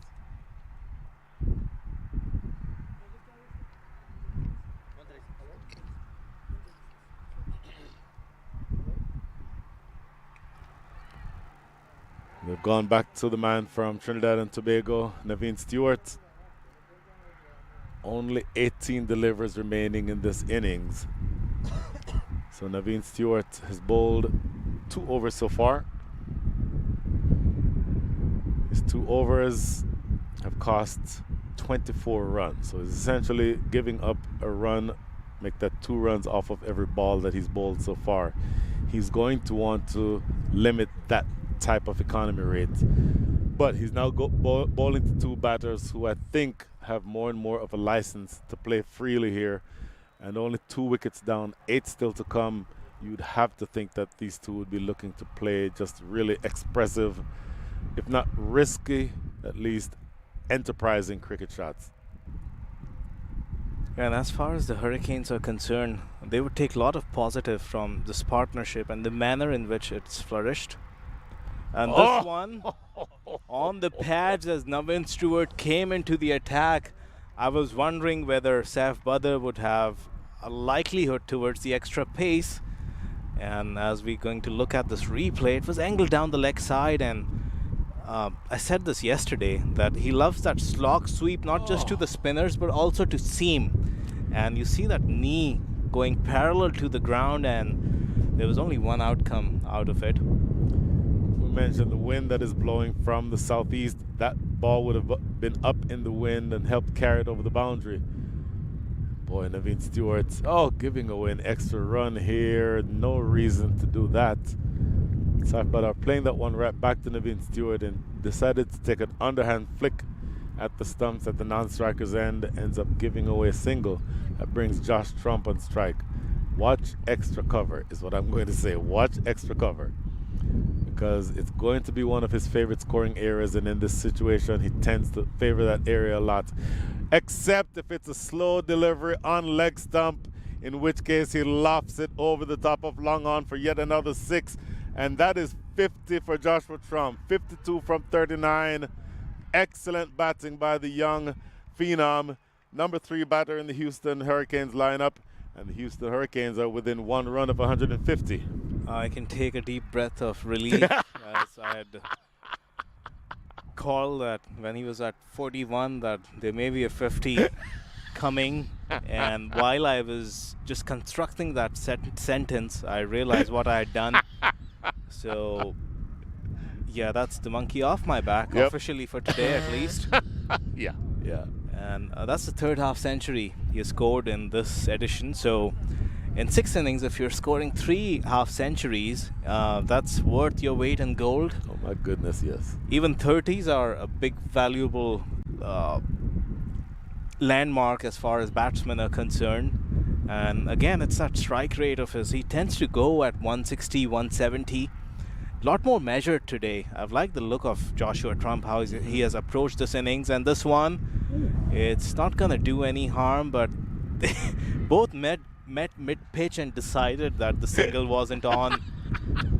And Saif is going to come down the pitch and have a quick word with Josh. I would tell you, off of the bat, obviously we're sort of square of the wicket, so off the bat, that almost looked like it was going over square leg. Ends up being a top edge that was spinning, and it got to short third. And I think you're exactly right. After having advanced down the wicket several steps, Josh Trump and Saif Badar both decided there was no run there. So well bowled by Naveen Stewart. Digging this one out, sending it down to long on for a single. Thought for a split second about a second run. No realistic chance. But that brings up the 150. So look out now. The Houston Hurricanes are setting themselves up to launch toward the back end of the innings. 14 more. Do you look for around 30 runs in 14 balls? Is that possible? It's certainly possible. Is it likely is a different story. And obviously Naveen Stewart will have a lot to say about that. And then, of course, Calvin Savage, who still has one more over, will have a lot to say about that as well. Yeah, these two came together in the 11th over at 84 for 2. And this one is again going for a 6, is it? 1 bounce 4. It looked like the fielder might have had a chance for a moment, but he was rather sluggish on his feet. Couldn't get out of the blocks. And also, they've been saying that Saif Badar, if there's anything in that arc, regardless of whether you're a medium pacer, he is so good on that slog sweep, and he knew there's that open gap, as you see on that screen. Yeah, rather casual effort from the fielder, but at the end of it, 18 are gone. The Hurricanes with a strong start in this game, 154 for 2.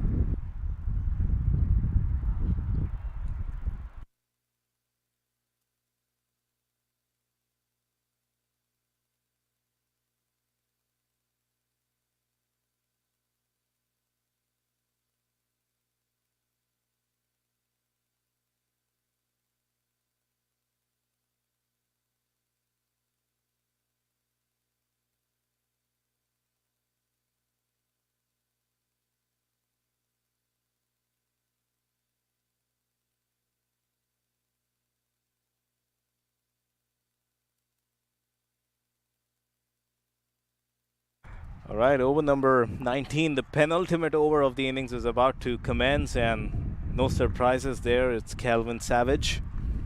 He's gone for just 10 runs off his 3 overs. If you remove those 10 runs and those 3 overs, the Hurricanes have gone at almost 9.5 to 10 an over. So Calvin has been the big difference, and regardless of how he is bowled, we discussed this point, Brian, that when Calvin comes to bowl that final or penultimate over, you have to get after him, and this one is going to be just a single to that deep mid-wicket. Into the pitch. Looks like he took some pace off the delivery. That's exactly right. Pace off into the pitch. Intelligent bowling by Calvin Savage. Knows that Josh Trump wants to go after him, and of course, after having gotten to his landmark, will be playing with a certain amount of freedom at this stage. If he gets out here, mission accomplished, because he's dragged his team to a position of strength. But he wants to push on from here. So good thinking by Calvin Savage to take the pace off. And as you see at square leg, umpire Owen Brown is still going through the motions of playing shots. He wants to be the one batting into these conditions. Here's Savage again. Pace off, top edge over deep third. Not going to be able to get there. In fact, it does get extra spin and it gets the third, but they get a couple of runs anyway. So yes, you expect for them to be playing with abandon now. Saif Badar not quite in range of 50, but approaching it. 34 from 22 with 1-4 and 1-6. In fact, after that stroke, he gets to 36 from 23. So there's maybe an outside chance of his being able to reach 50, but the bigger picture is that they need to continue pushing on towards something around the 170 mark. Let's see how close they can get to it. And I'll tell you one thing about this innings of Saif Badar, which a lot of the Hurricanes can take a leaf out of that book. We'll come back to it after this ball. And this is rather quick outside the off stump, and Saif fails to make connection. The point I was coming to, Brian, was Saif hit his first boundary in the previous over. That's 6 to Navin Stewart. Before that, he had scored 23 of 19 without a 4 or a 6. We've seen a lot of batsmen who come in and they get stuck. You see 10 balls, 4 runs, 12 balls, 3 runs. Saif was so good rotating the strike, finding gaps in the fields without taking any risk.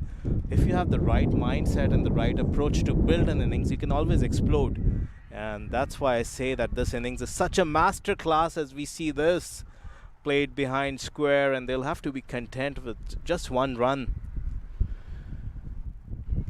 This, in the context of this season, I think you can probably fairly argue that it will be the Houston Hurricanes are on the outside looking in terms of the playoffs. But in the context of building team chemistry and building sort of a platform and knowing how to handle your team going forward and how to set an appropriate target, this is a masterclass, and that's exactly what they need to be able to emulate from now on. Looking to play the scoop shot here, Joshua Trump, not able to get away with it. So in over number 19, look at this. 4 runs amid all the carnage. Calvin Savage, 4 overs, 14 runs. Absolutely brilliant bowling from the Chicago Tigers captain. And at the end of 19, the score is 158 for 2. वक्त आ गया है Lakshmi basmati rice को घर लाने का। Lakshmi extra long basmati rice. इसका हर दाना हो इतना लंबा, पकते हुए महके और प्लेट पे क्या खूब खिले। हाँ, मेरे घर लाने का।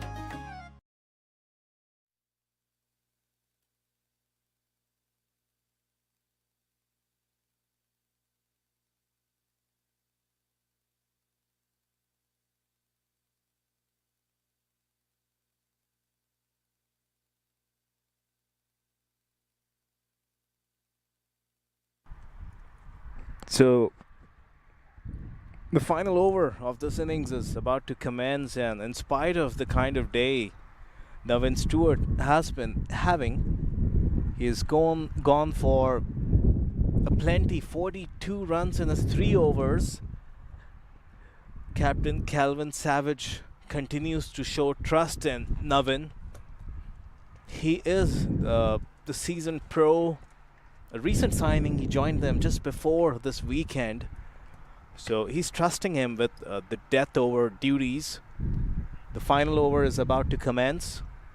The first ball coming up, Saif Badar on strike, and this one is hit straight up in the air, slices it, and it looks like he's made a meal out of it. That was straight up in the air. He was looking to whip it to long on, and it took a thick outside edge and went straight up in the air. That is Data Prakash. The ball stayed in the air for an eternity, more than enough time to get under it, and ends up not even getting close to it. It actually lands before it touches his hand. So making a meal of that one. Get a single. Trump down the ground. Look at that strike. What an absolutely brutal strike by Joshua Trump. 6 more. He's up to 60 from 45, and there's still 4 balls remaining. Yeah, that is what happens when you drop catches. A dot ball and a new batsman would have been on strike, but that put Joshua Tromp on strike. And look how he steps outside the line of off stump. He knows Navin Stewart is targeting that wide line marker.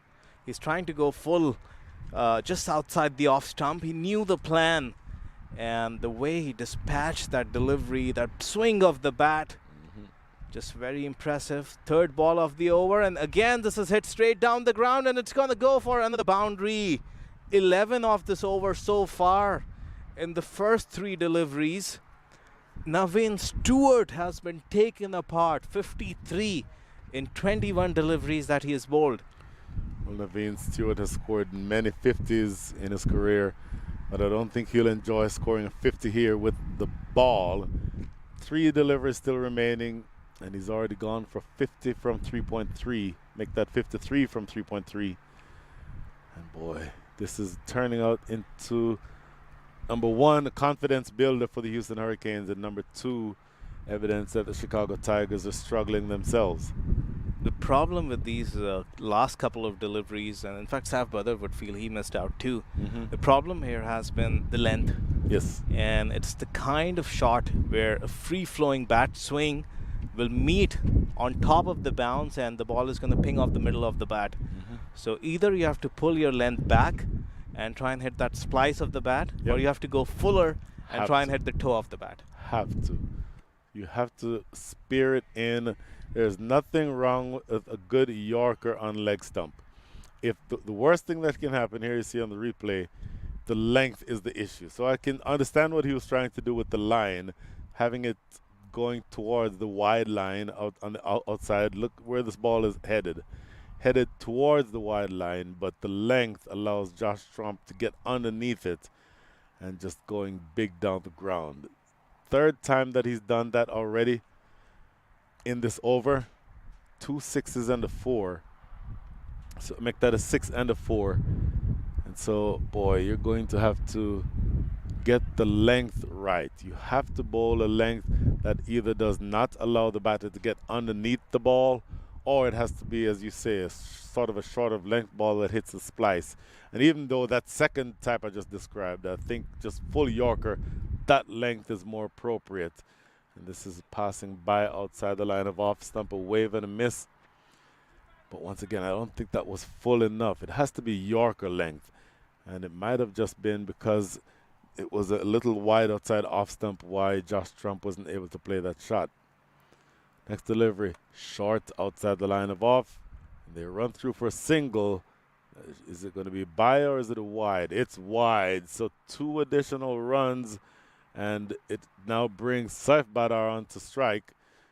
All is not lost. Saif Badar has the opportunity to get to a 50 if he hits 2 6s here. I don't think that will be on his mind, but it will be on his mind to hit this ball as far as he possibly can. That's one of the 2 6s. Oh my goodness, drilled down the ground. What an absolutely brutal strike. So this is turning into a shocker of an over. 17 runs from the over already with 1 ball to come. Navin Stewart has gone now for 61 in 3.5 overs. And the seasoned pro, longtime stalwart from Trinidad and Tobago, is taking some stick here in the last over of over number 20 against the Houston Hurricanes and the Chicago Tigers. Yeah, again, it's that kind of a length that enables that range hitting. Navin Stewart has looked out of sorts.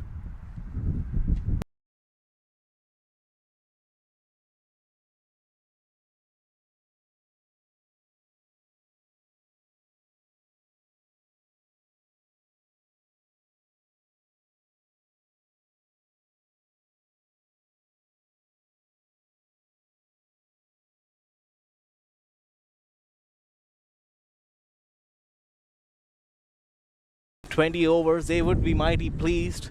I would say this is about 20 runs above par. I would agree with you 100%. So there we see the batting card. Led really that second partnership, or at least a partnership for the 3rd wicket, Josh Trump not out 64 from 47, Saif Badar 45 from 28. Those two genuinely putting on a partnership that I think will help the Houston Hurricanes sort of get out of the malaise that they've been in for the last few days. Mukhtar Ahmed, of course, and Fahad Babar contributing at the top. But when we see the bowling, I think you'll see a pretty ugly sight. And of all the numbers that you see there, the one that stands out the most would be Naveen Stewart, 4 overs, 62. Mitanch also going 1 over for his 11. So those two are the bowlers with the figures or the economy rate in double figures. Calvin Savage, excellent at the top, 4 overs, none for 14, but not ably supported by the other bowlers. It means that the Chicago Tigers, in order to win this match, are going to have to score 179 at the rate of 8.95 and over. A quick break coming up for us, about 15 minutes.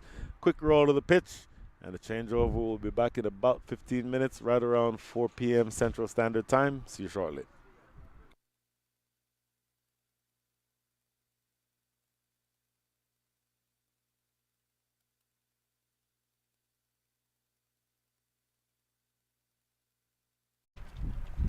Short hammered away. This one is not going to be stopped.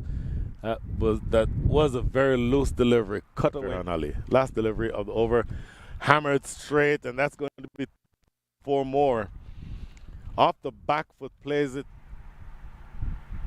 And this one is handsomely driven. It could be a tight single, but the fielder couldn't collect the ball cleanly. If it was a clean pickup and throw, Fahad might have been struck. Mohit is down at deep mid wicket, looking to sweep this around the corner. Does it effectively. Beats that man at short backward square leg and erases him. And he does on that occasion. No surprises. It's going to be a couple of bounces. The fielder's rope. But Fahad Babar signaling his intent, and you almost get the sense that the Chicago Tigers know that that's his intent. I mentioned he's from the Chicago area, so they would know him relatively well. Leg stump. And yeah. It's going to be a tough one to tell. We don't have full visibility here, but surely Myron James thinking that that one was going to go on. Now Josh will come back to it after this ball. And this is very nicely cut backward of point. That there was the opposition yesterday, but now they've added the second one, and this one evades the slip. The fielder inside the 30 yards is going to give it a chase, but the first 5 balls so far, and that's a half volley right in the slot. I just said that he wants to wrap up the... And this one is... There's slight confusion. If there was a better throw... Both of us, Munir. And Joshua Trump, that's not his side gig.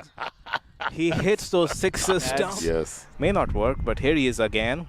And a full toss, and that's going to go straight down the ground, straight to the throat of long off. The left arm spinner in action. Josh Trump is looking in that area, but here he goes between long off, make that long on, and deep mid wicket. Not the manner in which it's flourished. And this one on the pads as Naveen Stewart came. Tends to favor that area a lot, except if it's a slow delivery on leg stump, in which case he lofts together in the 11th over at 84 for 2, and this one is again going for a 6. Is it? 1 bounce 4. First ball coming up, Saif Badar on strike, and this one is hit straight up in the air, slices it, and it looks like he's made a meal out of it. Get a single. Trump down the ground. Look at that strike. What an absolutely brutal strike by Joshua Trump. Impressive. Third ball of the over, and again this is hit straight down the ground, and it's going to go for another boundary. 11 of this over so far. That's one of the 2 sixes. Oh my goodness. Drilled down the ground. You're watching the Sunoco Minor League Cricket Championship, brought to you by our 2023 partners.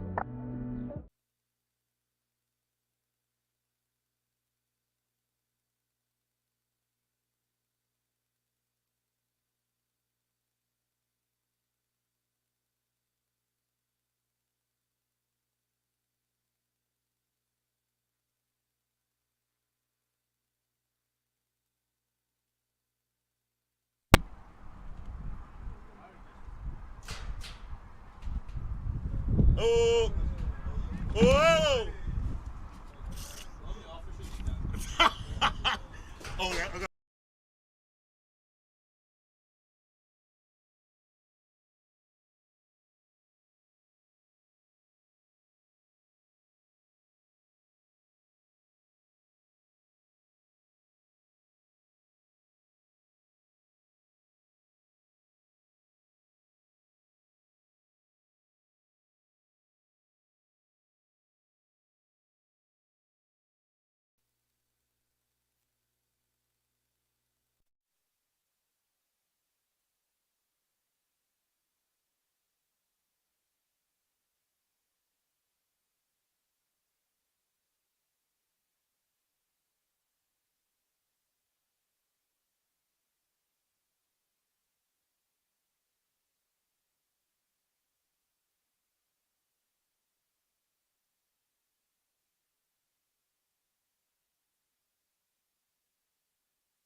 Welcome back to the Prairie View Cricket Complex.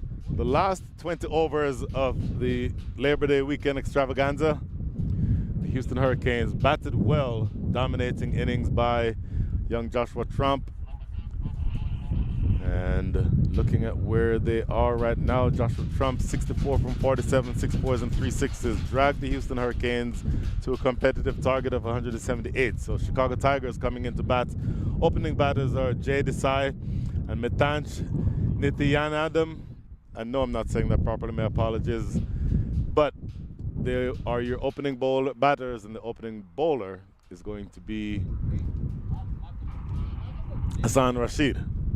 Brian Waltz is again with you, joined once again by Munir Majid. Good afternoon, Munir. Good afternoon, Brian. The final stretch of this long weekend. Good performance by the Hurricanes to put on 178 runs for the loss of those 2 wickets, and they just have to bowl well here. And this one, no surprises, Hassan Rashid. Everyone knows that he has got that big exaggerated outswinger. Bowls from a short run up. He's going to hit the deck, but also look to get that movement. And you see that wideish slip, Mukhtar Ahmed there. And the skipper Usman Rafiq is always going to be at that short extra cover, looking for the booming drive up in the air. Just like that, but that was nicely hit into the ground, wristward rolled. And Matthew Tromp has a shy at the stumps, but Usman Shinwari was backing up. So just a single to get things underway for the Hurricanes. It's rather interesting the Tigers. to me that they have chosen to have Hassan Rashid open the bowling from the forest end with the wind blowing from where it's blowing from. He's an outswinger, swinging the ball away from the righties, but the wind, as we've spoken about a couple of times, is blowing from this direction, blowing towards the west. So it would have the impact of negating some of that swing. Oh, look at that delivery. A little bit of extra oomph. He wasn't worried about swing there. All pace, and it reared up, kind of surprising the batter at that point. That was Jay Desai. Caught him sort of on the crease, fending off a relatively awkward-looking pull, and gets a single down to mid-wicket. But I'm thinking, if he bowls that same line of attack from this end, from the southern end of the ground, the highway end, his swing would be aided by the wind. It would be interesting to see.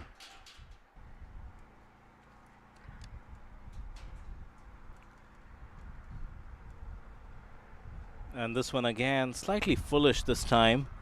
Doesn't hit the deck as much as he was doing, pushes it further, and it goes through to Joshua again. We've reiterated this so much, Brian, about Hassan Rashid. The fact that he's extremely tall, 6'3", 6'4", and gets really tall on the delivery stride. So anything even slightly back of length rears off, as you saw was the case with Jay Desai on that occasion. Really uncomfortable bounce. And this one, he gives him the width with the swing. We talked about that swing that's going to take the ball away from the right-hander. This time, Mitanch Nityanandam was hopping on his toes, getting on top of the bounce, as you'll see on this occasion. How well he climbs on top of that bounce, and the bat was angled down towards the ground to make sure that he doesn't get a tickle, always hitting it into the turf for a boundary. Good looking shot by the young U19 player, getting on top of that bounce, as you mentioned, and cutting that one away. Saif Badar in the cover is not able to get over to stop that in time. So 6 runs from the over so far. Last ball coming up, and it's going to be up to Hassan Rashid to make sure that he closes this over out without much more damage. Every mistake seems to build on itself for Houston, and so they need something good to happen. On this occasion, it sails through, attempted cut shot is missed by Nityanandam, and that is a successful first over in the context of things. 6 runs coming from it. A run a ball you'll take. A run a ball wins you this game if you're Houston. 6 is out, lost after 1.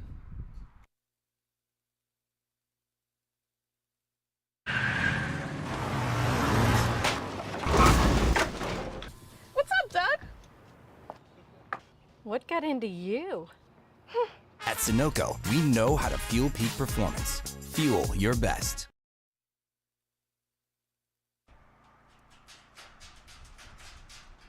No surprises that the second over is going to be bowled by Usman Shinwari.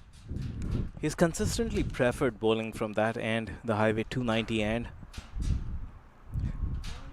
What I saw between that over break, Brian, was young Joshua Tromp.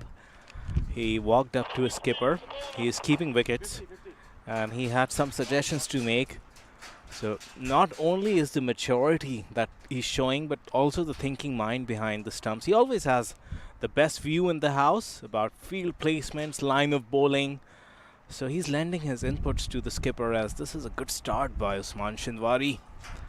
He's going to be working up some pace. He won't be bothered by that strong wind that would be coming in from his right ear, going diagonally across him. He's still going to steam in like he loves doing. Usman Shinwari, of course, express pace. We talked about this yesterday. I think, for my money, the quickest bowler in an offer for the entire tournament this weekend. Looking to drop this down. No way to get it past that fielder backward point. That is Babar. So a couple of dot balls to start things here. Always going to be that you're looking up at what the target is, and especially given that Houston sort of got away from Chicago and added on a bunch more runs than Chicago would have been comfortable with towards the back end of the innings. They're now only scoring Chicago at the rate of 4.5 runs and over. 6 is the current score. They need to be scoring at over 9.2 and over. So pay attention to those two numbers and how they impact the strategic elements of this game going forward. Almost an instant replay, dropping that ball down again to Fahad Babar for yet another dot ball. Yeah, and I pointed out that positioning by Usman Rafiq yesterday. It's a very unique position. You don't see that often. Fahad Babar is on the 30 yards, but it's like a deep second slip. Very, very fine. And to his right is third man, as you will see it on this replay. And it's not an attacking position, not in any manner. Neither is he a fly slip where you think a wide slash would carry the ball. It's like I said, it's rather a defensive position, and the idea might be that Usman Shinwari is going to angle the ball across the right-hander, and the batsmen tend to tentatively poke at it, and that's a boundary-saving position. And as we saw, he saved a couple of boundaries, because if Fahad wasn't there, third man wasn't going to get across and cut those two. Pretty interesting, as while I was kind of stitching up that picture, yeah, the batsman got through for another single, so my apologies for bragging on. Yet again. But look, there is going to be, you'd think, for the next several minutes, sort of a sizing up of the magnitude of this chase by the two batters. But eventually they're going to need to start expressing themselves. And boy, the wind is really picking up now. Apologies for the noises that you hear, but a lot of loose instruments around us, not quite able to prevent this noise. Good looking delivery here, and dropped into the offside again for another single. So good work so far by Usman Shinwari. One ball remaining now in the second over. And only 2 runs from this over so far. This is absolutely good work by Shinwari. What you're trying to do when you're looking to defend a total like a 169, make that 179, is that you need to be able to have the opening bowlers put you on the right stead. What I mean by that is they need to not give anything away. Everything has to come off of the bat, and you have to bowl the types of deliveries that make it difficult for the batters to score. Oh, beaten for pace once more, looking to go really quick. That might have been the quickest delivery that Shinwari has bowled so far in his spell. 2 overs make that, 2 overs done for the day. Usman Shinwari only concedes 2 runs from his first over after 2-8 without loss. वक्त आ गया है Lakshmi basmati rice को घर लाने का। Lakshmi extra long basmati rice. इसका हर दाना हो इतना लंबा, पकते हुए महके और प्लेट पे क्या खूब खिले। हाँ, मेरे घर लाने का।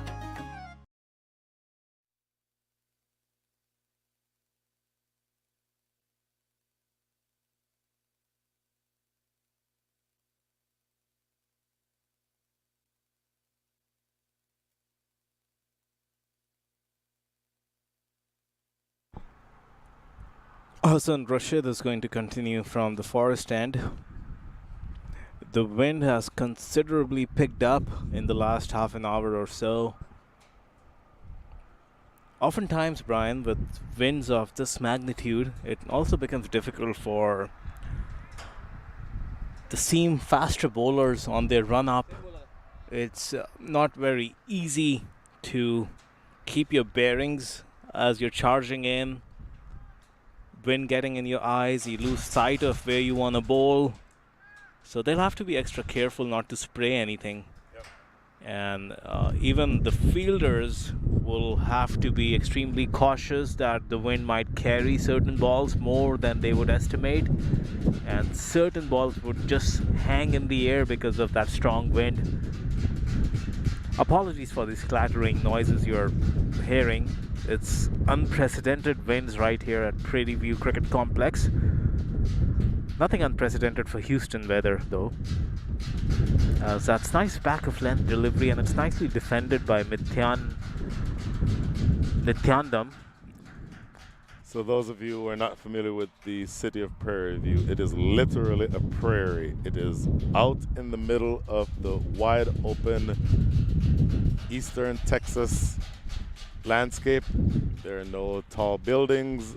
There, at least right here, there's no trees of any kind, and nothing prevents the wind that, if it picks up, there's nothing to break up the force of that wind that comes across. So especially, of course, we're in the middle of the summer now. When you're playing games here in the winter, it can be absolutely oppressive. For example, if the temperature is in the 30s and that wind comes across at 30 or 40 miles an hour, not a lot you can do. So that wind that you're hearing and the extra clanging that you're hearing is being caused by that wind that has picked up from the southeast. It will have an impact on this game going forward. We'll keep an eye on that. Lofted over the top of extra cover, into the wind no less, and it goes for 6. What an absolutely brilliant strike. That is Mitanj himself, who goes over the top of cover for the big fast bowler to go fetch. That is a lovely looking strike. Yeah, as you will see on this occasion, he errs with the length. It's an over-pitch delivery, and that invitation for the uppish cover drive is always going to be there. Mitanj gets down on one knee and handsomely goes inside out. So a much welcome 6, the first one of this innings, and it needed that.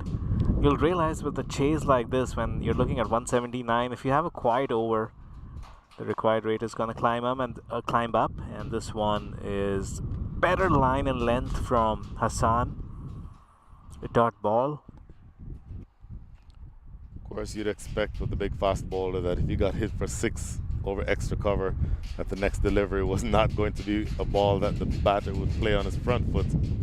I was actually expecting a bouncer, an actual genuine bouncer. Didn't bowl that, but certainly something short of length.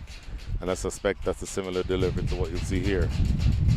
Sliced away over the top, gave him the width again. Don't want to bowl that wide, and he pays the price. Kartik Gatapal is sweeping on the offside, could not get across in time. So an expensive second over here. The first over that was bowled by Hassan Rashid only went for 6, but this one goes for 10. So 3 overs up, the score is 18 without loss. In fact, you'll probably see the replay here shortly. Yep, here's the replay. And just cut away over the top, offering too much width, and that is the end of the over. 18 without loss.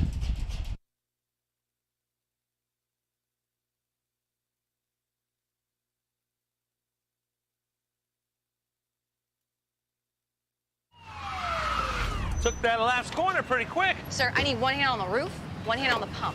Timeout for Sunoco Go Rewards. Keep pumping. With new Sunoco Go rewards, when you fuel, you save, because rewards come first.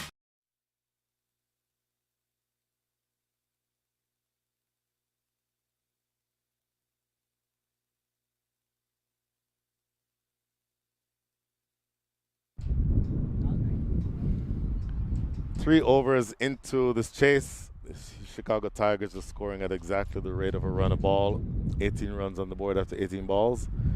They're needing to score from here at the rate of 9.47 and over. So even though they've gotten a couple of aggressive strokes in, they're not going to be able to maintain that same pace. They're going to have to pick it up. And look at this. We spoke yesterday, Munir, about the fact that Karthik Gatepali was kept out of the attack for much of the innings. Well, he's now bowling inside the power play. Still another 3 overs inside the power play, but he's bowling to 2 righties and a bit of a roll of the dice, but it's, for me, an intelligent roll of the dice. Yeah, and to add to that, the point that the wind is coming from the back of Karthik Gatepali at a slight angle. It's not going to be easy hitting him down the ground with long off back there. And this one nice and full, and it's just defended off the front foot, and the fielder was very sluggish. Whoever it was down there was on his heels, and the batsman could have gotten back for a second.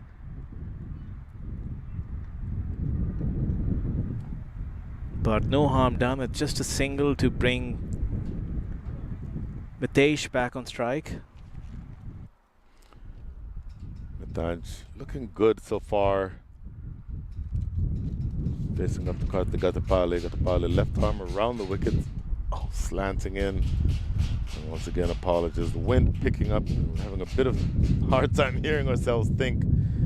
But conditions in the middle would have to be very tricky for the batters and the bowlers, frankly, because these conditions cannot be very easy to sort of formulate a plan. This one going down the leg side, signaled wide now by umpire Myron James. So once again, you're looking to defend from here another 159 runs in exactly 100 balls to come. So you're needing to restrict, in fact, if you're Chicago, you're needing to score 9.54 runs and over. Oh, hesitating there, but they'll eventually get a run. And in fact, this couple, yeah, they'll get an extra run. Maybe a slightly unnecessary throw there by Hamza Bangash. Nobody backing up. And the ball gets away for yet another run. So just a bit of sloppiness that the Houston Hurricanes need to clean up. Nothing to be majorly concerned about, but very honestly, if you're looking to defend the total, then the last thing you want to do is give away extra runs. Gatepali around the wicket. This one, this is Usman Rafiq in the covers. No run. And we've been applauding the camera work of our folks from SC Tech and Productions. Yep. You saw visuals of the exact metal piece that's clattering overhead. Oh, I missed that. I absolutely missed where that. we are sitting, it's within the same shade or the canopy where our commentary team is situated. It's just overhead. And that's why you're hearing that noise. If you have any suggestions how we can fix it, we have been contemplating that idea while that single was being taken. But there's nothing we can do unless this wind stops. Just got a word that it's actually raining in some parts of Houston, just 10 miles south of here. Wow. So some of those winds have crept into Prairie View as this over comes to an end. It's a good start by Karthik Gatepali. 5 runs of that over. After 4, the Chicago Tigers are 23 for no loss. आ गया है Lakshmi basmati rice को घर लाने का। Lakshmi extra long basmati rice. इसका हर दाना हो इतना लंबा, पकते हुए महके और प्लेट में क्या खूब खिले। हाँ, मेरे घर लाने का।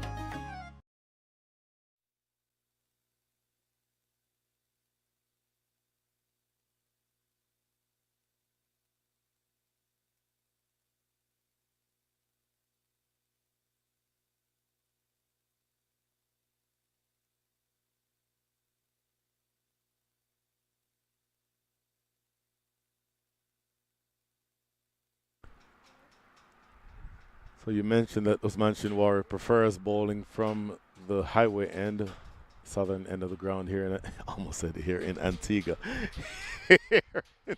here in Prairie View.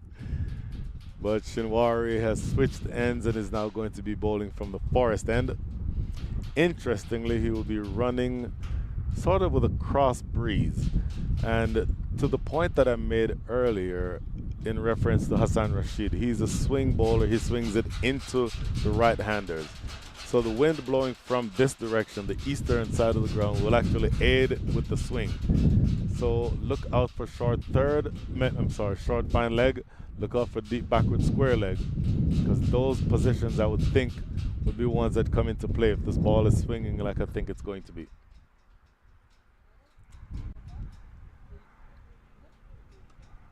And this is nicely driven down the ground, and mid-off and mid-on inside the circle. They can just admire that delivery as it just cruises down the ground.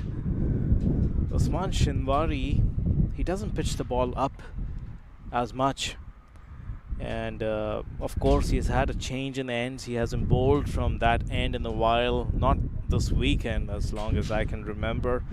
So he'll have to get accustomed to the footholds, the crease. A lot of those factors go into the overall feel and release point of a fast bowler, as this one is nicely taken away for just a single.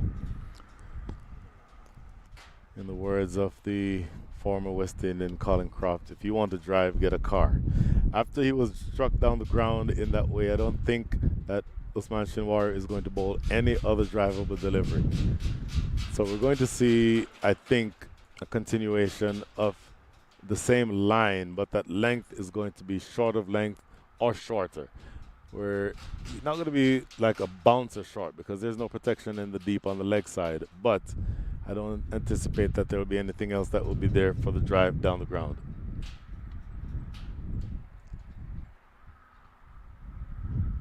Bowled him, knocked him over. Quick and straight. When they say aim for the top of the stumps, top of off stump, that's exactly what the coaches mean. And sort of late on the shot was Jay Desai, not able to sort of manufacture anything resembling a defensive prod on that one. And Usman Shinwari from that left arm angle over the wicket, knocking back the top of off. Here we see the delivery again from out there. In fact, that's the top of leg that gets knocked over. And that delivery sneaking back in, curling back in a little bit. Sort of what I was referring to when I thought that that delivery was going to be coming from over that angle. That swing is being aided by the wind coming in from the east. And that is the first wicket down. Chicago's 28 for 1. Yeah, he played a good knock yesterday. Jay Desai was the lone warrior for the Chicago Tigers. Got to 60 odd, and he won't be happy with that stroke. Feet nowhere, head falling, and he just was looking to tonk it. But the first checkbox that you need to tick when you're facing the likes of Usman Shinwari is you cannot give him that big of a gap between bat and pad. He's going to exploit that gap all day long, and that's what Jay Desai found out. So a learning curve, these kind of challenges. He will come back stronger for sure. Similar delivery to the one from in the earlier game this morning, where Rishi Ramesh was bowled by the young left armer, bowling from over the wicket, left armer, bowling over the wicket, curling it in. Similar delivery. This time it wasn't a Yorker length, but still good length, and curling in past the defensive prod and rattling the furniture. So the new batter is in. First ball, well played, just front foot to the pitch and gets it away. And a comeback for the second run. Throw coming into the non-striker's end. And that is going to be a couple. So this is Cody Chetty taking strike. Cody Chetty, right-hander, compact, plays elegantly. Played, of course, a very high level of cricket. Has always been somebody who you can count on in situations like this to be able to score heavily. And has the mentality, I think, that will help to sort of monitor the situation and be able to get his team out of that little wobble that they experienced from the loss of that wicket. Looking to go for the big swipe. Misses out on the shot. Interestingly, the wind picking up just blew the hat off of the head of the fielder at short mid-wicket. And that person is now chasing the hat that is about to go rolling down the hill. So yeah, there's a lot of distractions going on, ladies and gentlemen. The wind is picking up, and again, apologies for the noises that you're hearing, but nothing we can do about this in the short term. We'll just try to continue giving you whatever information we can as we look on, and easily one of our eyes is trained towards the top of this fixture, because if this piece of zinc comes flying off, then we're all ducking for cover. Last delivery just run off of the face down to short third. That is a single. Successful over by Usman Shinwari. 8 runs coming from it, but he does take a wicket at the end of 5. Scores 31 for 1.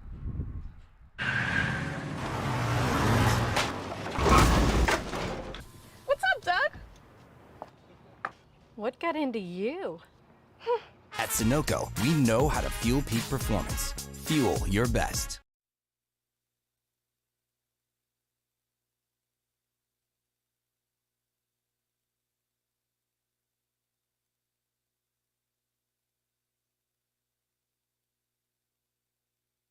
Karthik is going to continue from that Highway 290 end. Shout out to that volunteer who ran to retrieve that hat. It seemed to have a cartwheel on it, and it just disappeared in that wilderness, rolled into the forest, and somebody had to run and chase it down. Still don't know who that fielder was who lost that hat, but it's been recovered. As Karthik continues to Cody Chetty, or rather that's Mitanj, and that's going to put Cody back on strike. A former South Africa first-class player, came through the youth ranks, and he was also part of the Texas Super King setup. So it's actually Cody Chetty who is now at the non-strikers end, and Mitanj who is now on strike. But yes, Cody Chetty, brilliant batter, yes, in the Texas Super King setup. Just for a split second there, Mitanj might have been in two minds, but eventually playing a defensive shot.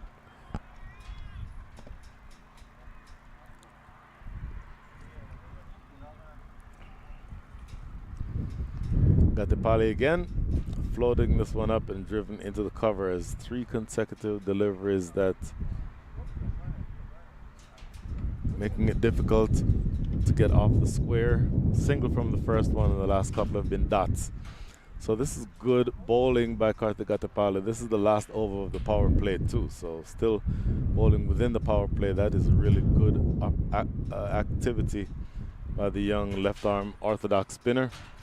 Now the dot ball as this one sails by, almost looking for a potential stumping there by Josh Trump. Not able to effect it, but still a dot ball.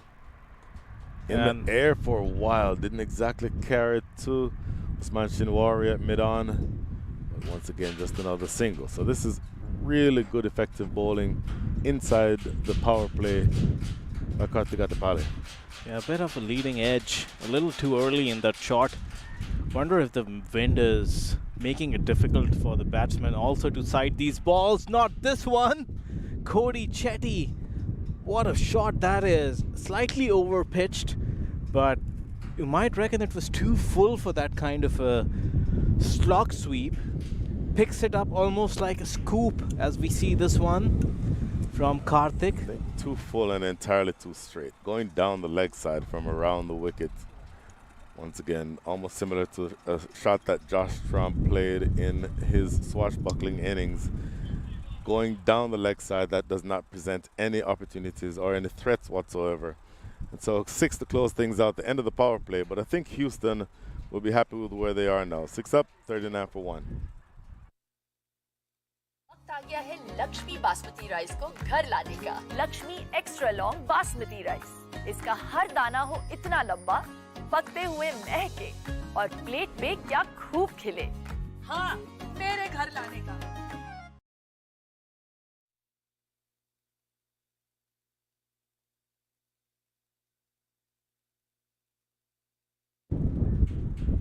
So the power play has come to an end. A rather subdued conclusion, or rather not, with that 6 from off the bat of Cody Chetty, but it's only 39 runs and they've lost just 1 wicket. So a bit of even Steven situation, but you also got to keep an eye on that required rate, which for the first time in the course of this innings has pushed into double figures, an exact 10 runs and over required. And if you're the Chicago Tigers, you'll be looking at Cody Chetty, Calvin Savage and Naveen Stewart, the three big pros to get you home, and each of them will have a role to play as Hamza Bangash has been brought into the attack from the forest end, gets one to skid through, and Mithyanj was in no man's land. Indications that it kept slightly low, but gotta keep in mind that Hamza gets the ball to skid on. Has that little slingy load up, quick arm action, so you might get those kind of deliveries from Hamza every now and then. Hamza Bangash, looking to flash away on outside off stump is Mithyanj again. I've said this about Hamza Bangash a couple of times. I think he is at his best when he's able to run consistently through the crease. Too often you see him sort of run and hesitate and run and end up sort of not having a very consistent run-up. And if he would just, I think, address that one little run-up, he's so much more an effective bowler. Short delivery, slashed away over the top for 4. I don't mind the short delivery, but the combination of short and wide worked against Hamza Bangash on that occasion, and it's slashed away over the top by Mithyanj for 4. Also the fact that Hamza is such a versatile cricketer. He's got so many varieties. We saw that first one was a skiddy delivery, second was a slower into the pitch, and this one was almost a very short delivery outside the off. So as far as his bowling is concerned, oftentimes it's the problem of many, that he's got so many options to go back onto that you tend to think that at times he loses consistency and experiments a bit too much as he comes in again. And this one is a better delivery down the leg side just a little bit, but he's lucky that it's only a leg by and it's not clipped wide of Hassan for a boundary. So we have seen 4 different deliveries in these 4 balls that he has bowled. For me, it's going to be the run-up. It's all about the run-up for me. And if there's any hesitance in the run-up, look at the action now. Here he comes. There, you just see the slight movement of the feet indicating that it's not a well-timed run-up. Eventually, the delivery itself is okay, but it's thrown off in my mind at the fact that he's thinking too much about the run-up. It's not a natural run-up where you pre-measure how many steps you need to take and then you accelerate as you do normally through the crease and then deliver. It's not one of those run-ups, and it's something that I think he has an opportunity to work on right there, twice. Slashed away over the top again, and 1, 2 bounces and 4 more. That's going to be Mithyanj continuing along his merry way. He's now up to 29 from 20, make that 33 from 27. And Thiandam is going to want to make sure that he continues going in that same fashion, but offered the width this time and slashing it away over the top. 1 ball remaining. In fact, that was the last ball of the over. So at the end of 7, score is 49 for 1.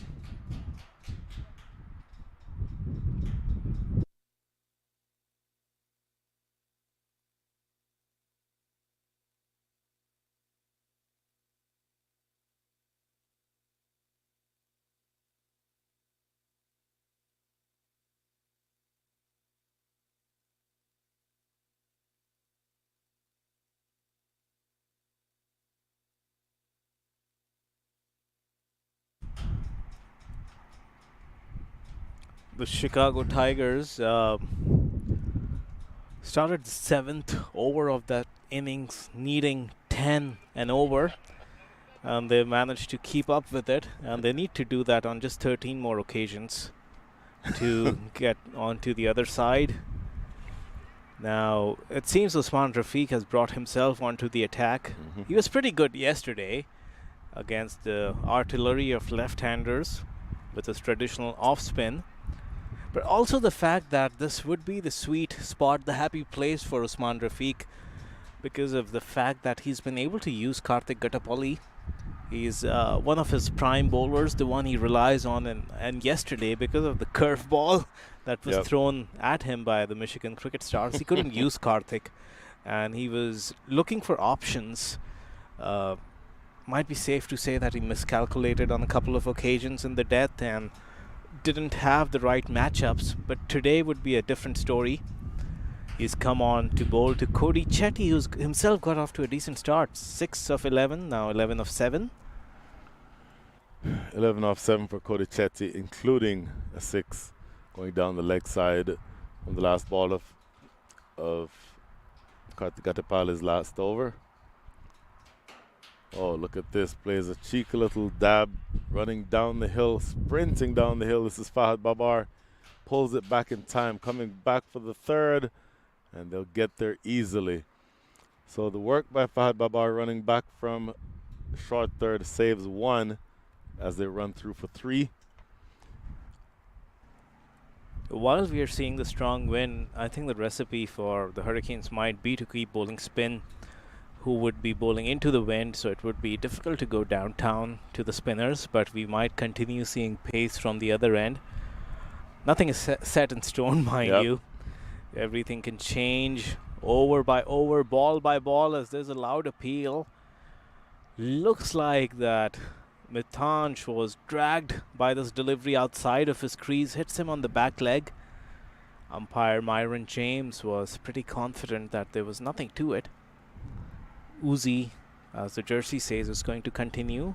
And this is nicely tossed up and cramps up Mitanj. There was some sharp turn on that delivery.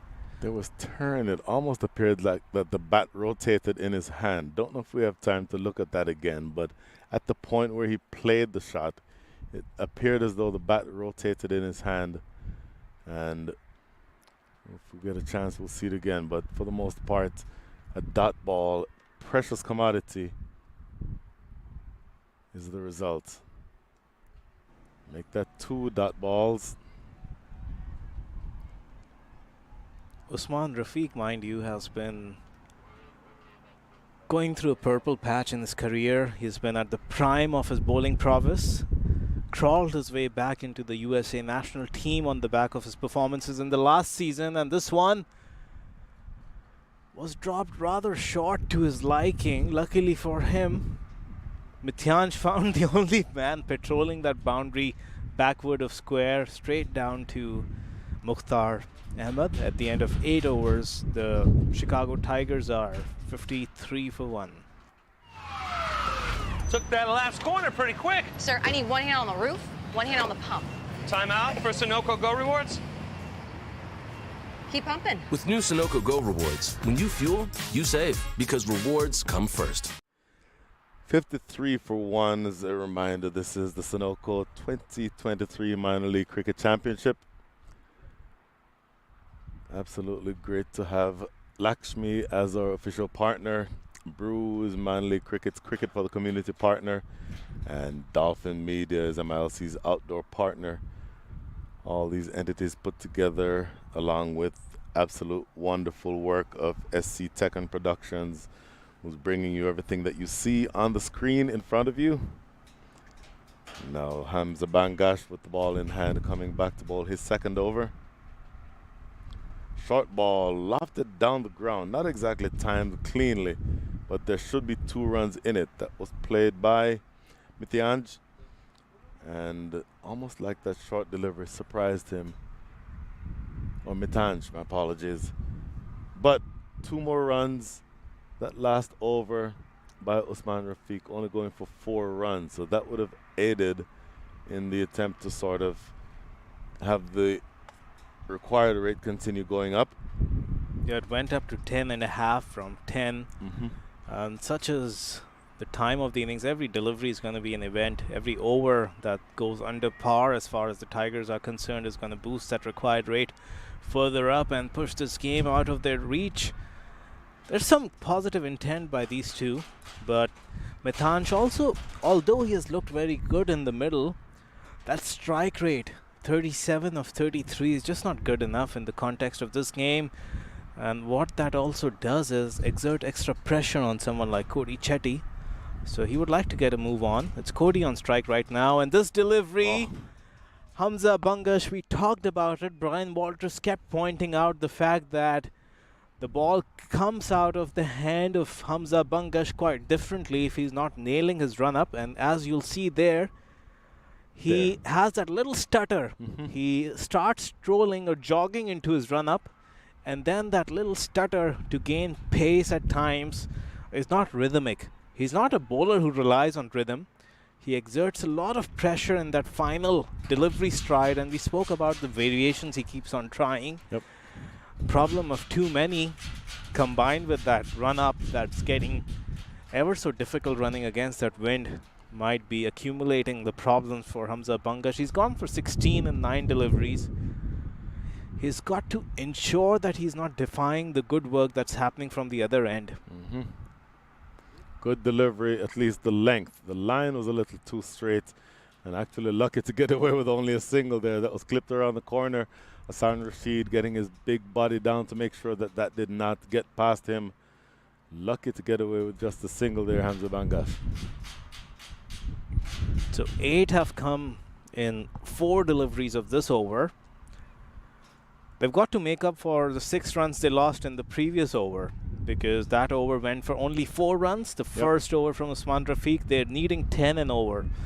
So they need to make this a big one, try and get another boundary here somewhere. And this one is handsomely driven, but it's going straight too long off. Mukhtar Ahmed there is never going to err. Gets that bridge down, the big knee, and keeps it down to a single. So that brings Mitanj back on strike. He's still on 37 of 33. I take your point about Mitanj needing to move on. You might argue that Cody Chetty and everybody who comes after would be the stroke makers, and if you're able to have Mitanj stay there, stabilize things, and then the big shots come from the other end, the Naveen Stewart and so on, that may also be something that they could consider. Talk about that required rate being 10 and over. Exactly 10 came from that over. But with a couple of cheap overs before that, the overall required rate is now 10.55. 9 ball, the score is 61 for 1. 63. है Lakshmi basmati rice को घर लाने का। Lakshmi extra long basmati rice. इसका हर दाना हो इतना लंबा, पकते हुए महके और प्लेट पे क्या खूब खिले। हाँ, मेरे घर लाने का।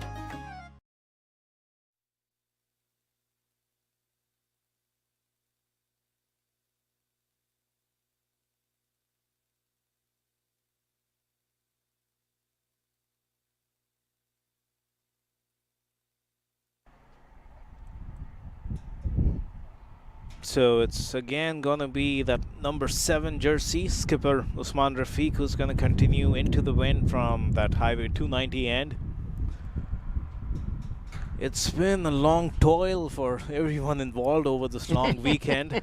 4 days of cricket, 38 games played in total in the Sunoco Minor League as Usman comes in, and this is nicely played, and the fielder at sweeper cover has a chase on, and he fails to cut it off. Matthew Tromp is in fact fielding at mid-wicket, so I'm not sure who that fielder is. Yeah, it's been a long weekend for all of us.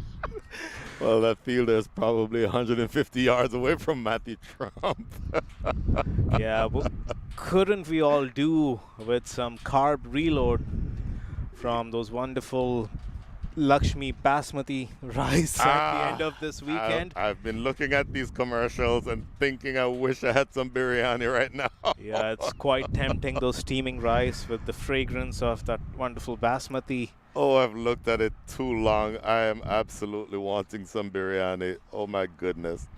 Anyhow, this gives us, with a lost ball, some time to compare the 2 innings. At this stage in their innings, the Houston Hurricanes had 72 runs on the board, at least before that last over. Before the over then, the Chicago Tigers had 63. So they're a little bit behind the pace from that standpoint. And so now that required rate with that boundary has gone down to 10.34. The actual run rate is 7.31. So big picture, they need another 112 runs, and they need to get them in 65 balls. It's not going to be easy. It is doable if you have maybe Mitanj pick up the scoring a little bit. It doesn't have to be blasting it all over the place, but he certainly needs to go at least a run a ball. And then I'm looking for Cody Chetty to be a little bit more expressive. As you see the worm, that's going to help us see the red worm has dipped below the blue worm. The blue worm consistently going up toward the back end of the innings. The red worm is going to need to do something similar if you're talking about where you go from here. This is just on the pads, turning away, and Mukhtar is coming in. He's rather quick. The fielders were fancying, in fact, the batters were fancying a second run, but Mukhtar was charging in. And I love to see that. The body language, for me, body language says everything that you need to know about a cricket team and how they react when they're going through their activity on the field. That ball, you could, I'll say more about this after this ball. Stroking it down, this is Matthew Trump and Saif Badar. Saif Badar again sprinting in. So you could have made the argument that you'll get the young guy to sprint and get to this one. But Mukhtar Ahmed putting his head down and making the big run from down on the boundary to make sure that he was there to cut that run off. So that's the kind of activity that you want to see from these Houston Hurricanes. Yeah, and as this next delivery comes in, this might be tied, but the fielder just didn't make the cleanest of pickups and throws. Took some time to get the ball back. They can chuckle about it, but it results in just a single, so no further harm done. And like we were saying, Brian, it's oftentimes in cricket and in life also. Yes. It's not about how you fall, but how you get back up. Yep. We've loved the body language of the Hurricanes and the approach. They fixed a lot of things overnight. Mm-hmm. And when you manage to do that, given the kind of defeat they suffered, not just yesterday, but in the game against the Chicago Kingsmen, Yep. they've put all the right feet forward. They are looking a well-oiled unit in the field. The fielders are chirpy. There's a definite improved fielding effort, and then that one, Usman Rafiq would think that that ball was within his reach. They can only smile as that over comes to a close. Usman has bowled 2 good overs here, only gone for 12, aided by that boundary for the cause of Chicago Tigers. Keep an eye on that run rate. It's only 10 overs to go now. We're halfway down in this innings. 108 is required of the last 10. We'll be right back after this commercial break.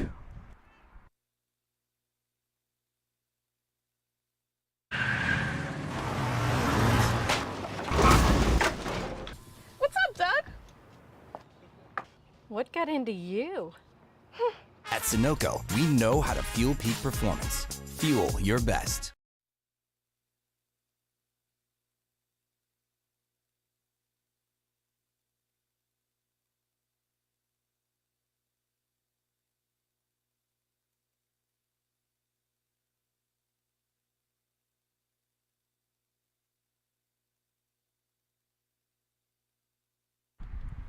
So going to resume proceedings in over number 11. Reiterating the plan, gassing up from Sunoco and going to grab a bite of that Lakshmi Basmati. Whoa. But Hassan Some Rashid. heavy lifting there, Munir. Hassan Rashid has come back into the attack and he overpitches this one, and to the dismay of Mitanj, who's batting so well, we said he wants to get a move on. That strike rate was working against the cause of the Chicago Tigers. He hits one straight down the throat of Mukhtar Ahmed, who takes it very comfortably. Hassan Rashid, we have said, is the golden arm, tends to pick up surprising wickets at times. And he was brought back into the attack to break this partnership, and he does that exactly. Well, that was actually, if that shot were played inside the power play overs, it would be a lovely shot. We'll be talking about how good it was and struck over the top for 4. But in the context of where you are right now, encouraging the batter to go for the drive with long off stationed on the boundary is probably a smart thing to do. And so long off exactly in the position or in the person of Mukhtar Ahmed is not going to drop that. The ball was dying as it got to him, and he's usually a fielder, usually closer to the wicket, usually in the slips. But very flat and coming to you in the outfield, that's not the easiest catch for you to take. But he judges it well and pouches it. So that is a big wicket. The second wicket going down, still another 108 runs adrift, and now only 59 runs remaining.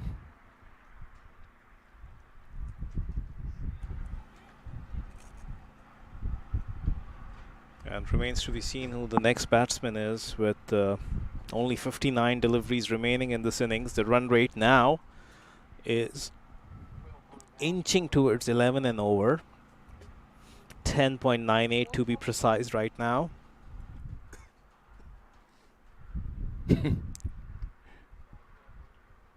So we're all waiting with bated breath for this batter to turn around so we can see his number. But anyway, he's now on strike. Hassan Rashid. Oh, quick single. Contemplated taking the quick single, and he turned around for a split second. We missed his number. Okay, we got it. So this is going to be Mujib Ahmed Mohammed. Mujib Ahmed Mohammed is on strike.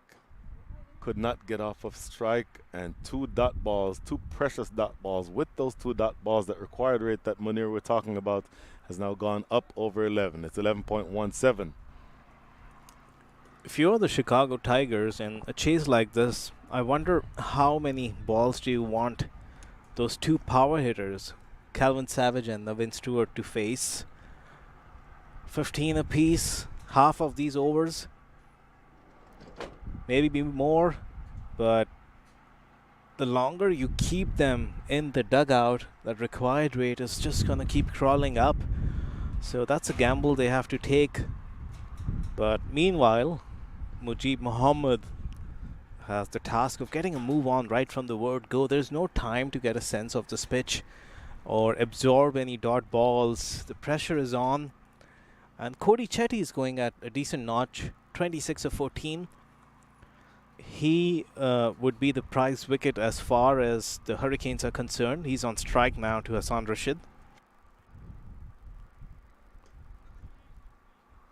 For a quick single, Matthew Trump coming off the boundary, but it's the captain himself who takes over.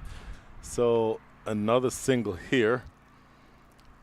Two delivers remaining inside the 11th over, and you're looking to see what the difference is between the two teams. At the end of over number 11, Houston had 87 runs on the board.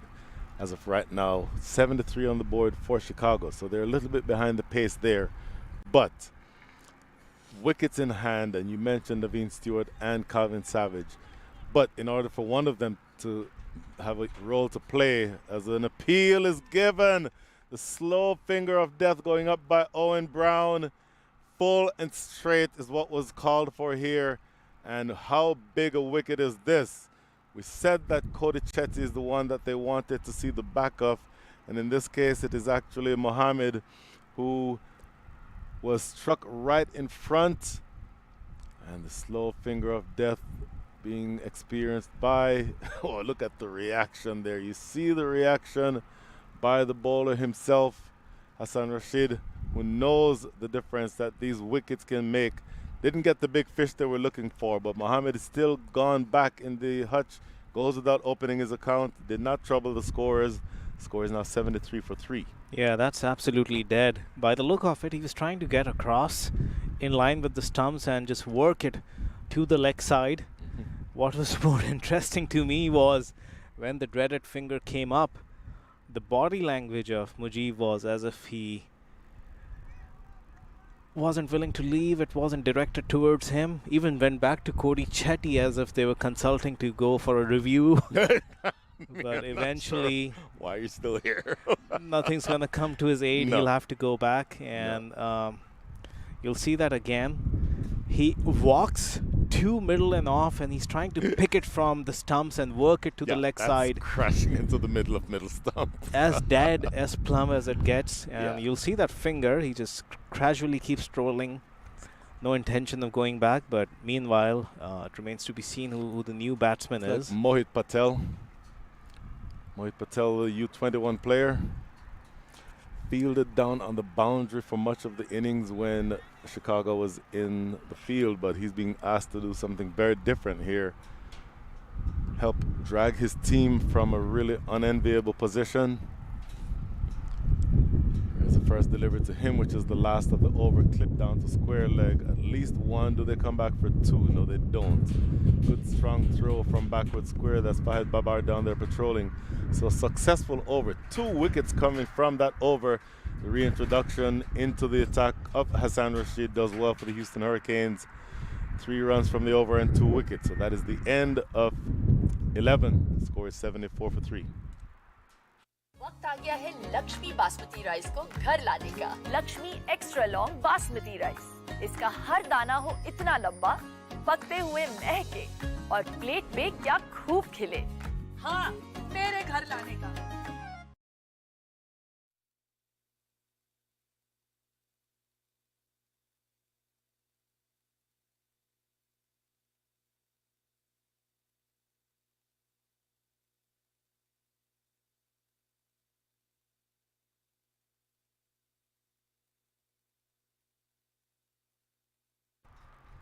Seventy-four for 3.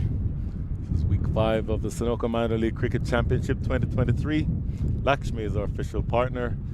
MILC's Cricket for the Community partner is Brew, and Dolphin Media is MILC's outdoor partner. Please join us on all our social media channels. Just join any one of your favorite social media channels and look for Minor League Cricket. Usman Rafiq back into the attack. This is going to be his 3rd over. So far, 2 overs, 12 runs, so conceding exactly a run a ball so far, the captain. And then the first delivery of his 3rd is a dot. Off the back foot, this is just going to be a single. The sweeper coming off the boundary, that is Usman Shinwari. So this is good stuff. The Houston Hurricanes continuing to tighten the noose, and that required rate now is exactly 12 and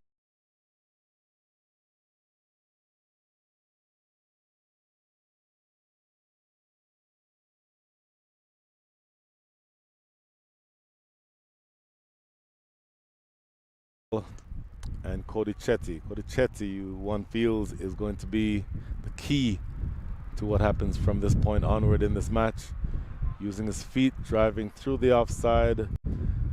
This is Shinwari off the boundary. I'll tell you what, he fired it in towards the non-striker's end. And that fielder, I think that is Karthik Gatepali, who unfortunately got in the way between the throw and where Shinwari was aiming, almost got hit, managed to duck down out of the way. So again, you're going to need 2 runs off of every ball from here if you are the Chicago Tigers. They did get 2 off of that ball, so lots more where that came from is the order of the day. Oh, missing here. Dot ball sailing through past the outside edge. I must admit I'm rather baffled by this very conservative approach of the Tigers. At the 10 over mark, they needed to go at exactly 10 runs an over, just over 10, and now the required rate has crept to 12.25, and it's going to go up to about 12.49 now. And you wonder whether Calvin Savage and Navin Stewart are waiting till it gets above 15 to come and start launching the missiles. This one, again, it keeps going up. Every dot ball is going to be so crucial now. Oh, my goodness. So, the end of the over. 3 runs from that over. 3 runs from the over before it with 2 wickets. So, the Houston Hurricanes are continuing to tighten the noose. Took that last corner pretty quick. Sir, I need 1 hand on the roof, 1 hand on the pump. Timeout for Sunoco Go Rewards. Keep pumping. With new Sunoco Go rewards, when you fuel, you save because rewards come first.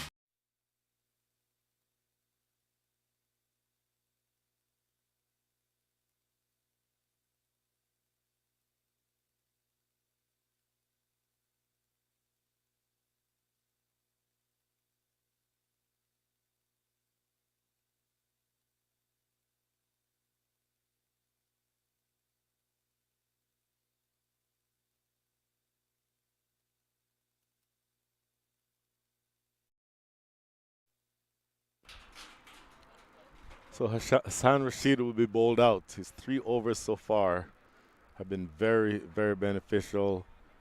And he, more than all the other bowlers, I think has been the one who has put his side in good stead.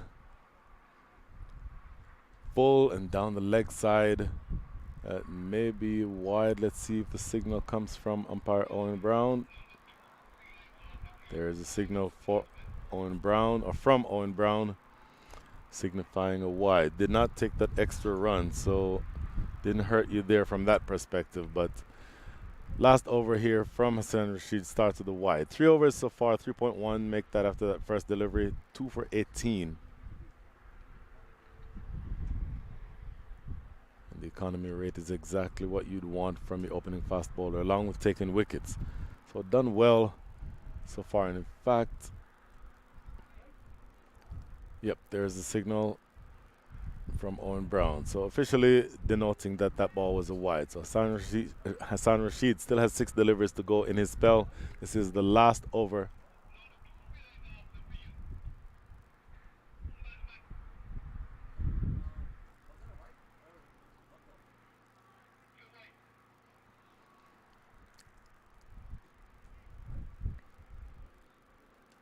In the air, short extra cover is Karthik Gatapale at that position, so just a single.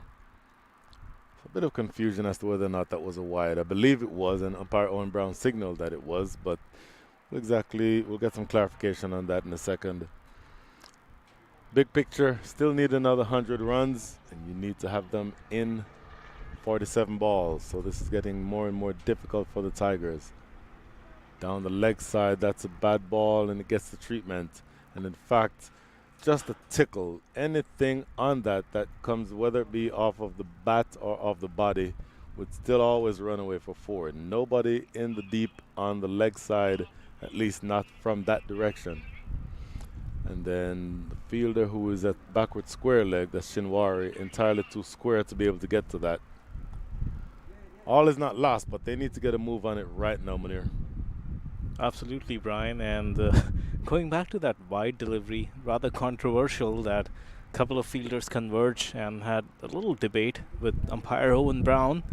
If you saw that replay, it wasn't flicking anything. It wasn't even close. Rather, a couple of inches between the toes or the heel of the batsman. So I wonder what the debate was, but anyways, we'll have to get a move on, and Hassan Rashid is close to completing a good spell.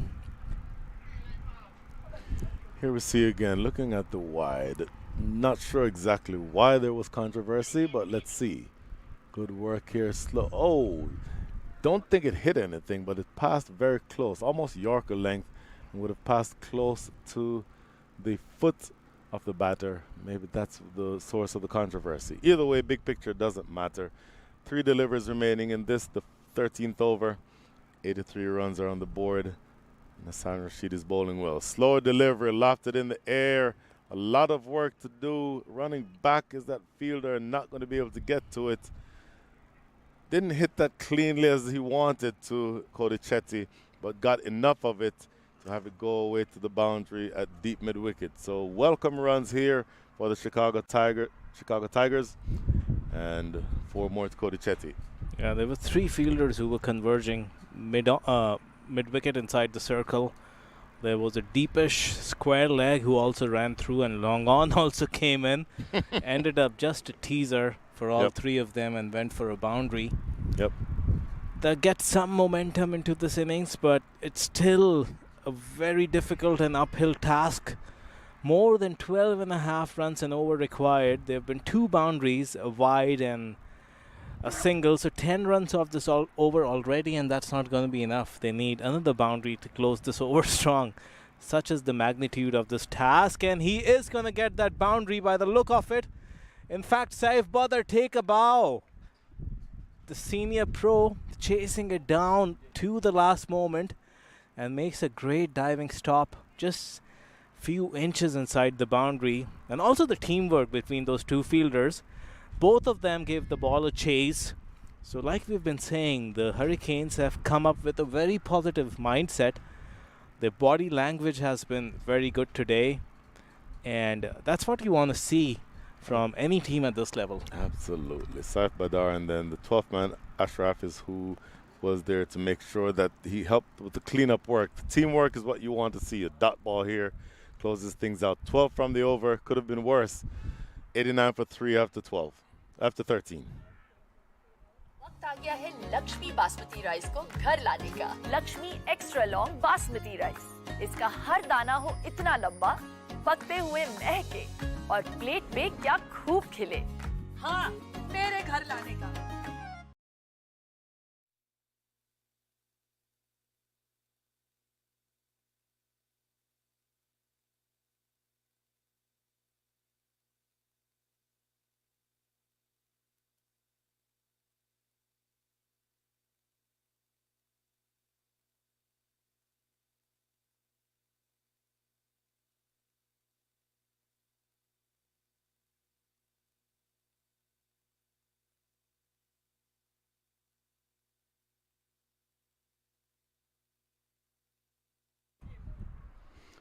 $89 for 3 after 13 at the equivalent stage in their innings. The Houston Hurricanes were 102. So by that measure, the Chicago Tigers are about 13 runs behind the pace. Usman Rafiq coming back into the attack. His 3 overs have only cost 15 runs. He's looking to continue to apply pressure. Cody Chetty currently standing at the non-striker's end on 39 from 24. Mohit Patel about to take strike, 3 from 4. And he drives this. I was looking to go inside out. It takes the thickish part of the inside half of the bat, but he'll be happy with that. He's put Cody Chetty back on strike. About that 13-run deficit, Brian, that you brought up, they've also got to keep into account the fireworks towards the end of the innings. Those 2 overs, we saw the tall skyscrapers. Hurricanes finished so strongly. The last 3 overs went for in excess of 40 runs. About 45 to 50 runs is what they got in those final 3 overs. So you've also got to make up for that, and you can't leave it that late. And there's confusion. This could be, if there was a better throw, that could have been curtains, and Usman is not happy with the fielder. He had a rather casual approach in the pickup and throw. This could have been a dismissal, especially the wicket of Cody Chetty should be so crucial at this point in time. Can't be sure, but it looks like the substitute fielder, Nikit Kumar, I have to verify that, struck over extra cover. This is going to be 4. Shinwari not able to get to it, so you don't want to give any loose opportunities. Mohit Patel taking toll of that delivery outside the line of off stump, elevating it over the top of extra for 4. Yeah, and that's good on the part of Mohit Patel. It's so important that the younger players they're taking nothing away from Mohit, but the lesser accomplished players as compared to the overseas pros also get in on the act. You cannot leave everything to Cody, given that the required rate is now almost pushing 13. Yep. They got 12 of the last over, and the required rate has continued going up, such as the state of affairs. So Mohit has to join in on the attack. He's on 8 of 6 now, owing to that boundary. Reverse sweep, he'll get 4 here. That's a good piece of innovation from Mohit Patel. Consecutive boundaries here in the 14th. They need a lot more of this. 10 from the over already. And bearing in mind, we keep mentioning it, there are 2 big hitters still in the hutch, still to come. Calvin Savage, I would imagine that Savage would be who comes in next at the fall of the next wicket.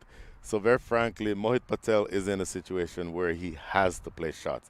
You have Cody Chetty on the other end, and you'd have to think that Calvin Savage and then Naveen Stewart would be able to score more heavily than Mohit Patel.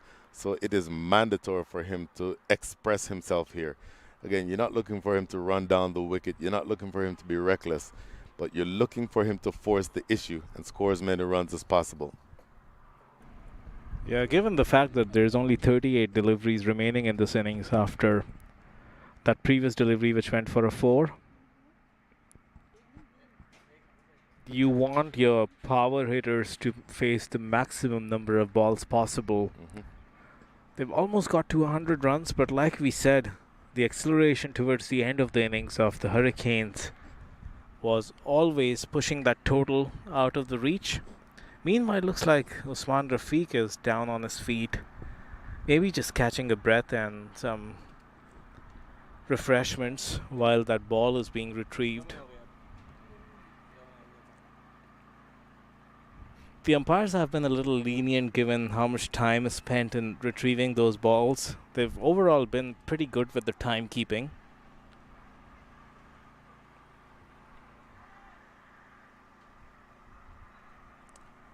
Timekeeping can be very tricky in these circumstances because of the fact that the balls keep getting lost. Maybe to a lesser extent because of how hot it is and the players need frequent hydration. But the balls being lost is a big issue. And this is an outside edge. This is going to run away down the hill for 4 more. Yeah, Usman Rafiq would feel he should have had a wicket. Got it to go through that gate. There was some fine turn. Almost could have taken out the top bail or the off stump, as you would see here. Mohit was looking to go inside out. There was some sharp turn on that delivery, and that should Usman would feel that he had narrowly missed out, and Joshua at the same time won't be happy with his effort. I said the outside edge that actually kissed the inside edge of the bat and ran away down the hill. So 3 consecutive 4s, 14 runs from this over. So this actually allows Chicago to pull things back just a little bit. Last delivery of Usman Rafiq's spell, tries the reverse sweep, does not get it successfully. So 14 from the over, a successful over, no doubt, for the Chicago Tigers. The required rate 12.67. At this stage, the Houston Hurricanes were 115. Right now, Chicago Tigers are 101 for 3 after 14.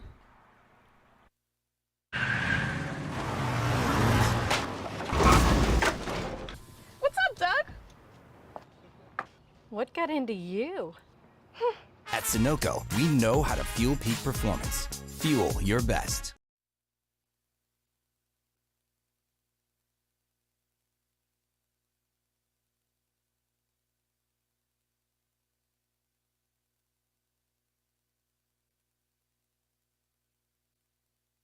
Long on, ran in for a celebration and tumbled on the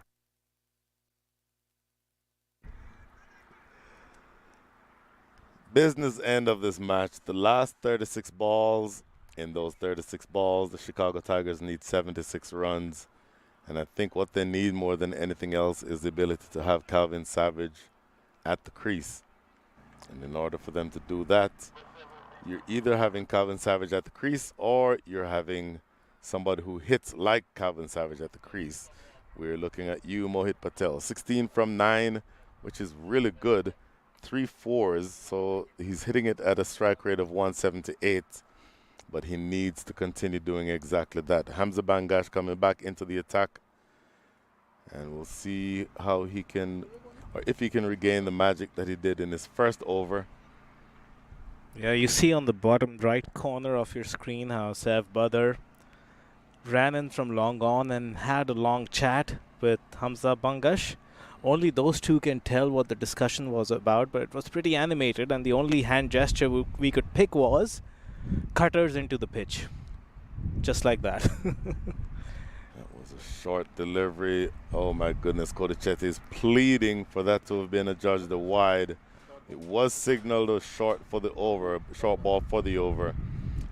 But umpire Myron James did not appear to think that that ball would have been bouncing over the head of Cody Chetty in a normal standing position.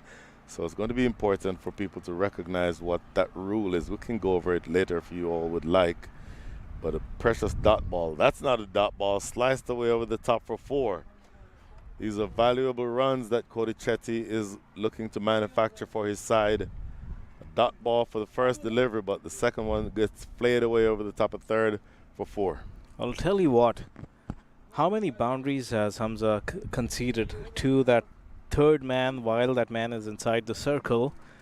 If he tends to bowl one just outside the off stump, angling across with that width and the slashing blade, takes it over that third man, you have to post that man back on the boundary. But such is the nature of this stage of the game, Brian, that if you need to have a long off and long on, then you have to have the man behind the wicket inside the 30-yard circle. So that's the gamble they're taking. Well, to alleviate the need for that slash that goes to third, he could just bowl a straighter line. The line that is way outside off stump is what is hurting him with these balls or those runs that are being scored in that area at deep third. Full and straight, in the air but catchable. Mukhtar Ahmed, oh, not quite catchable, over his head. He jumps but not able to get there, and it goes for 6. A valuable stroke by Cody Chetty, and he now moves up to 50 from 29 balls faced. This is a really, really important innings in the context of this game, and the Chicago Tigers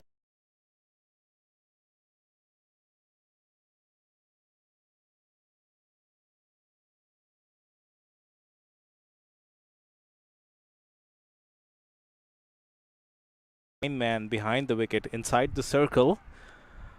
The plan of attack is full and straight.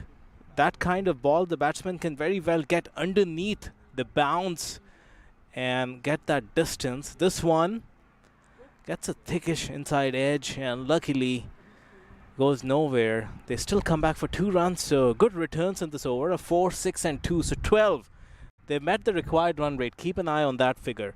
There's still 1 ball to go. Hamza Bangash has gone for 31 and 17 legal deliveries that he's bowled. If Hamza Bangash has anything like a toe-crushing Yorker, this would be the perfect time to bowl it. Full and straight. Don't leave it short. That is drivable. Absolutely in the block hole. That's what I'm looking for. If he does that, then he doesn't get driven down the ground for 6. So a single to close things out. The last over goes for 13. You pull that much closer. Look at the comparison between the two teams. 116 is the score here. When the Houston Hurricanes were at this equivalent stage, they had 120. So this game has gotten a lot closer, bearing in mind they accelerated toward the end, the Hurricanes.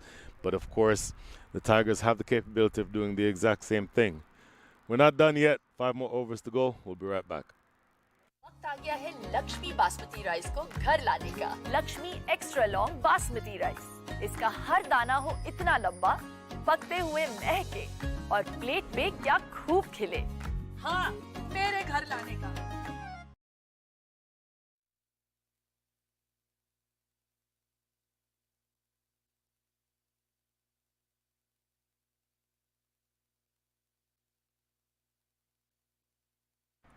So the final 5 of this innings coming up.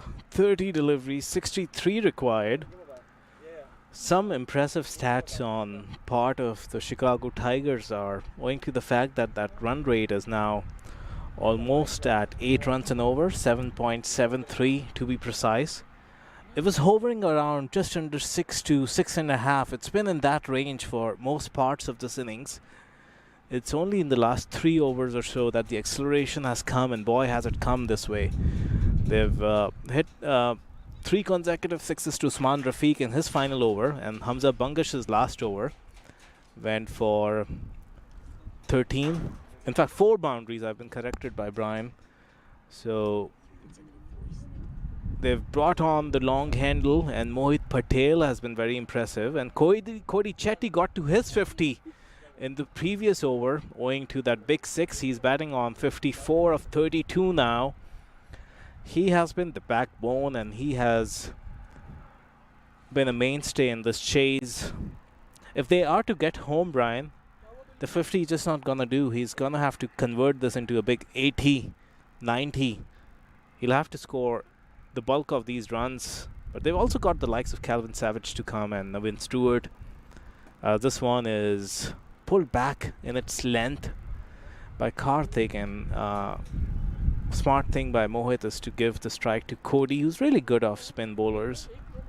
The key for me is for Mohit Patel to either swing away and get caught or pull a hamstring, nod, nod, wink, wink. Because at this stage, you need Calvin Savage and or Naveen Stewart at the wicket. That's more like it. And that gets past Hassan Rashid. It's going to run away for 4. That is unfortunate. That is a misfield, a really bad misfield. That really should have been stopped. 3 bonus runs because that ball really went to his right, and you would think he'd have had the opportunity to field that cleanly. And if not field it cleanly, at least prevent it from going for a boundary. So you're certainly going to have to clean that up. And we've spoken about the Houston Hurricanes and how, let's just say, how schizophrenic they've looked this season and this weekend in particular. There are very several overs of excellence, followed by other overs of ordinary play. So we'll see exactly what happens from here. 122 for 3 is the score with 3 balls remaining in the 16th over. Kartik Gatipale, 2.3 overs, none for 19 are his figures. And that required rate, 12.67. Does he cash in? Does Kartik Gatipale have the ability to keep Cody Chetty from doing anything more dangerous in this over? Tries to go off the back foot. That's a precious dot ball. Goes through to wicketkeeper Joshua Trump.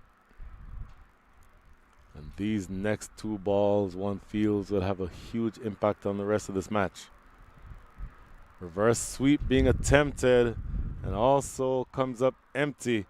So all of a sudden, even with a 6 off this last ball, if it happens, they will be behind in terms of the required rate. Required rate is now 13.68. 6 runs conceded from 5 balls already.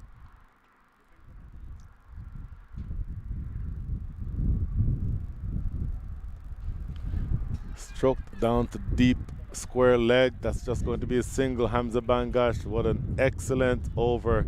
Despite the boundary that was scored, that is going to be 7 runs coming from that over. A precious over in the context of this game by Kartik Gatipale. That is the end of 16. Another 4 overs to go. 56 runs needed for victory. Took that last corner pretty quick. Sir, I need 1 hand on the roof, 1 hand on the pump. Timeout for Sunoco Go rewards. Keep pumping. With new Sunoco Go rewards, when you fuel, you save because rewards come first.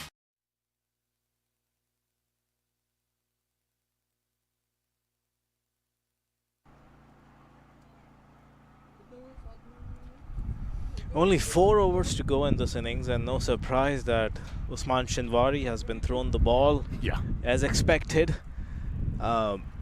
He's going to bowl over 17 and 19 most likely, so keeping in mind that 14 an over is required, the task gets even more steeper given that Usman Shinwari would be bowling into the death. And with that, also got to keep in mind that these are 2 settled batsmen. They're seeing the ball well, but is 14 and over a tough ask for them?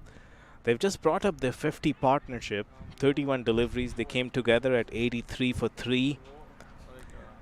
Mohit only scoring 17, but he has been looking to support the senior partner Cody Chetty. Cody is now on strike facing Usman Shinwari. And this one is slashed very nicely. Long off is coming across. They want to come back for a second, and Mohit Patel is so quick. He was always going to turn around and come back. Karthik did well to get to the ball, but couldn't keep down the second. So Cody would keep strike. 3 words for you, Munir. Full and straight. If you have the pace of an Usman Shinwari, you target the base of middle stump and you run in and you aim at that. There's nothing else that's required at this instance. Lofted down the ground, catchable and taken. That's what you're looking for. That is Kartik Gatipale, who judges it well, does really well. The ball went miles in the air. I don't think Shinwari got it quite as full as he was trying to get it. Actually made it still a sort of a drivable ball, but the important thing is that he was not able, Kodichetti, to clear the ropes at deep long off, and Karthik Gatepali judging that catch to perfection and pouching it. Boy, you see Kodichetti played a really good hand, but he goes for 61 from 37 with 6 fours and 2 sixes. On the replay, Karthik Gatepali making the catch and then thudding the ball into the ground, probably somewhere between celebration and irritability that this game has gotten this close as it has. But in the context of things, it's a big turn of events. Yeah, Karthik Gatepali has made such a serious impact on this game in the last 8 deliveries. Yes. They were keeping up with the required rate of 12 for the last 2 overs or so. But Karthik came and bowled that over of just 6 runs and pushed that required rate to 14.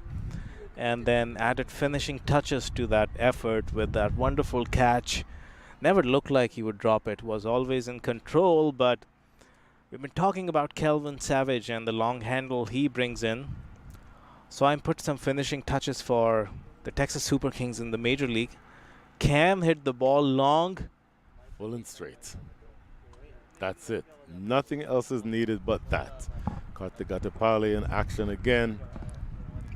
And boy, this impact of that wicket would be tremendous, because Kodichetti was the well set and the more enterprising of the two between him and Mohit Patel. Now Kelvin Savage coming in, having to start over, and along with his partner Mohit Patel, 17 from 10 with 3 fours, but you know that he's going to have to be looking up at the required rate, which is now above 15. 53 needed from 21 balls. Long way to go, and Usman Shinwari is steaming into you. Slower delivery, lofted down the ground, but also catchable. Or not. It goes over the top of long off for 6, or long on for 6. Just looking at the body language of that player that fielded down there on the boundary, it appeared as though he had it under control, but it just clears him, goes over his head for a 6. So an important strike by Mohit Patel. This game is not quite done yet. Yeah, and Mohit Patel taking down the senior pro Usman Shinwari. It looked like that was number 15. One thing you can be assured of about all these fielders, whether they are with the Hurricane setup or any other minor league team, is they train week in and week out for those kind of situations. In the training ground, they take a ton of catches in those identical fashion, and they subconsciously know where the boundary is as they backtrack. And the fielder on that occasion, his heels were literally as close to the boundary as possible, and he also put in the big leap. So Mohit Patel made just the necessary connection for that ball to go all the way. I do have to say, why, if you're Usman Shinwari, are you bowling a loopy, slower delivery in the slot? You have all the pace in the world. Run up and bowl a Yorker. To a U21 player, run up and bowl a Yorker. Make him hit the Yorker, or make him drive you down the ground from those quick deliveries. It mystifies me that you're not doing what just the basics would be that are required in this situation. Yeah, third man has dropped to the boundary and long off has come in. No guesses for saying what this delivery is going to be. Exactly that. And that's the third over.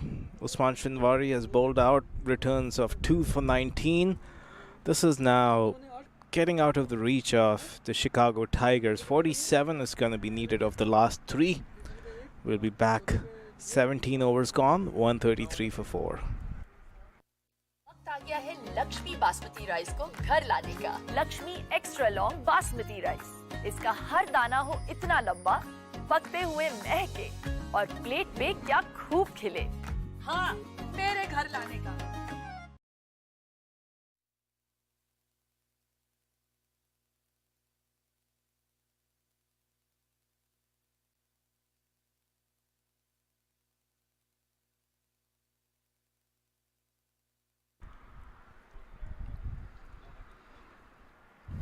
Pretty simple equation here, Munir.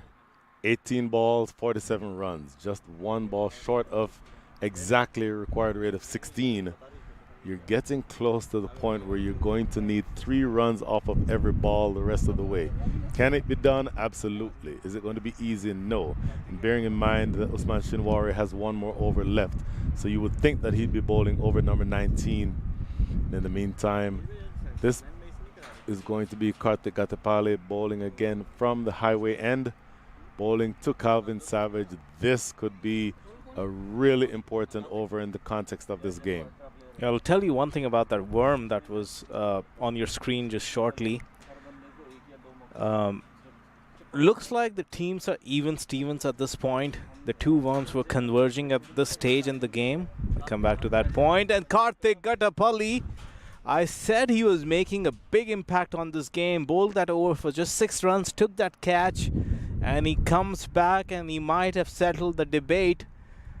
With that, that's the last hope for the Chicago Tigers. There's still Mohit Patel, who's been batting pretty well, and there's Navin Stewart yet to come.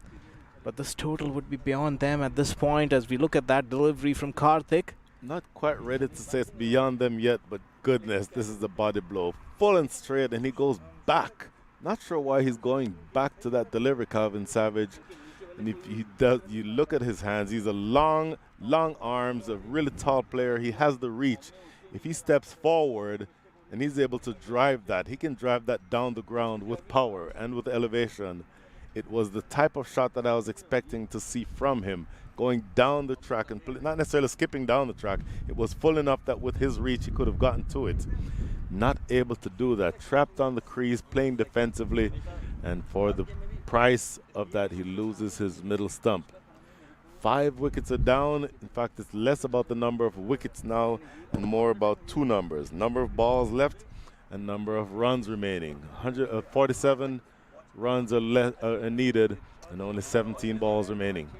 Yeah, I'll tell you something about that dismissal. If you're left-arm orthodox, pitching the ball on the pads and hitting top of off is a dream for left-arm orthodox. Karthik is going to cherish that. Navin Stewart is the new batsman. And he can bring out the long handle like he does on that occasion. It's not going anywhere. Usman is coming across. And he doesn't backtrack like he would. We've seen Usman not happy with a lot of his fielders when they put sloppy efforts, and that wasn't the best of effort from Usman himself. If the wicket of Calvin Savage didn't settle the debate, this one definitely would have. Dancing down the wicket, first ball, and it stayed in the air for an eternity. I don't think Usman Rafiq judged that very well. Ended up pulling out too quickly and the ball falling over his head. 2 bonus runs and giving back a bonus wicket, to be honest. That really should have been a wicket. That's going to be close to the boundary, and in fact sails over the boundary. Matthew Trump watches it sail over his head for 6. So not only is it the fact that you don't take that catch that was offered to you, but then the next ball is tonked over the top of mid-wicket for 6. That happens so many times with left-arm orthodox bowlers. You get greedy, trying to produce that magic ball. He did it once in this over, and that probably happens once a spell. And he was looking for the second one, trying to pitch leg and middle and hit the top of off. In the process, dragged the ball down a little, and that was enough for Navin Stewart to pick the length. And this man, when he hits them, they stay hit.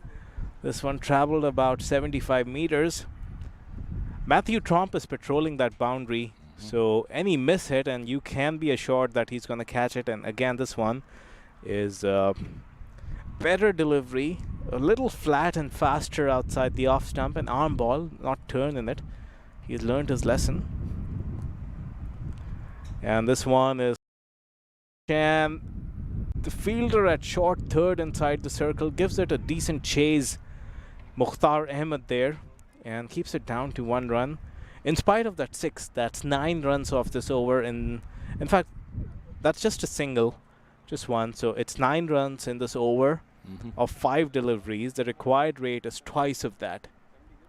They need 17.5 runs in over. So Mohit Patel will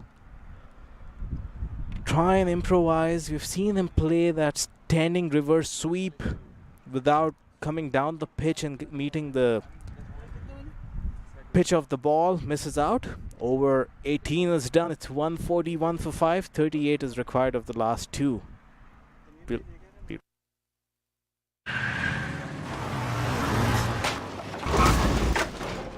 What's up, Doug? What got into you? At Sunoco, we know how to fuel peak performance. Fuel your best.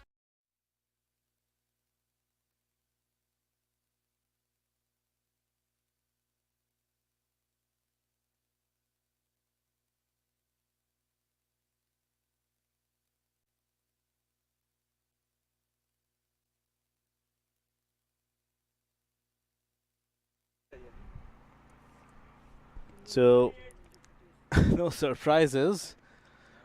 Usman Shanwari is going to bowl this penultimate over.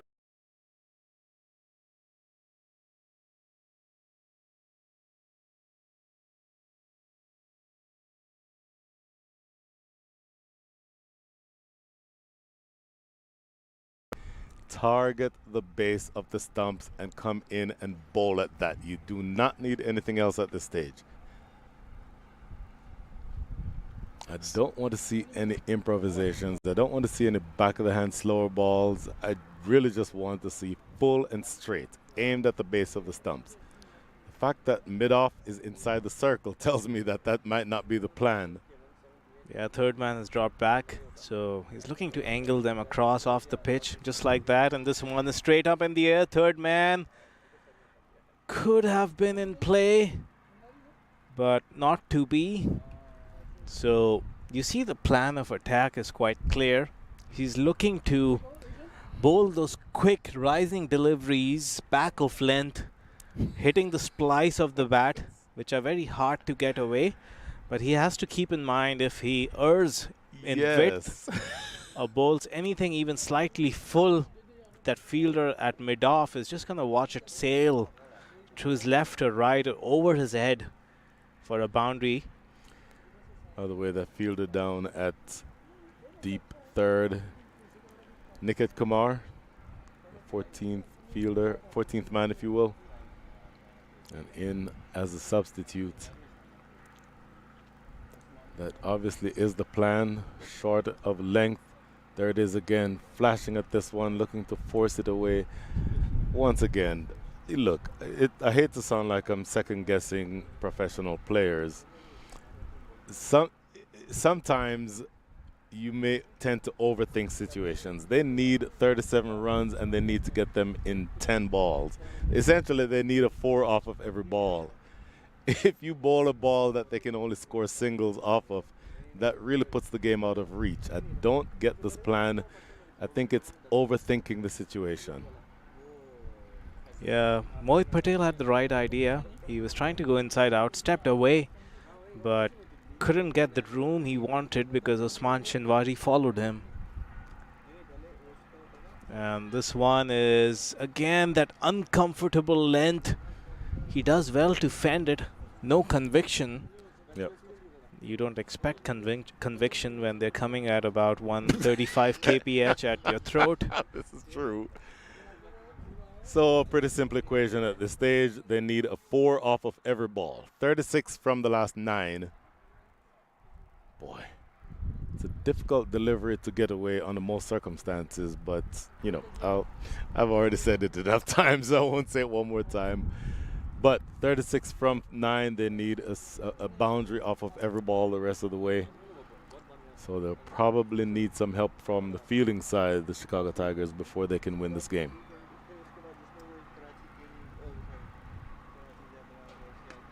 In the air, nobody's going to be close to that, I don't think. Couple of bounces, picked up by deep square leg, and 2 more runs. But with that 2, it means that you need all 4s and 6s the rest of the way. A 4 off of every ball the rest of the way will not do it. You need essentially a 4 off of every ball mixed in with a couple of 6s.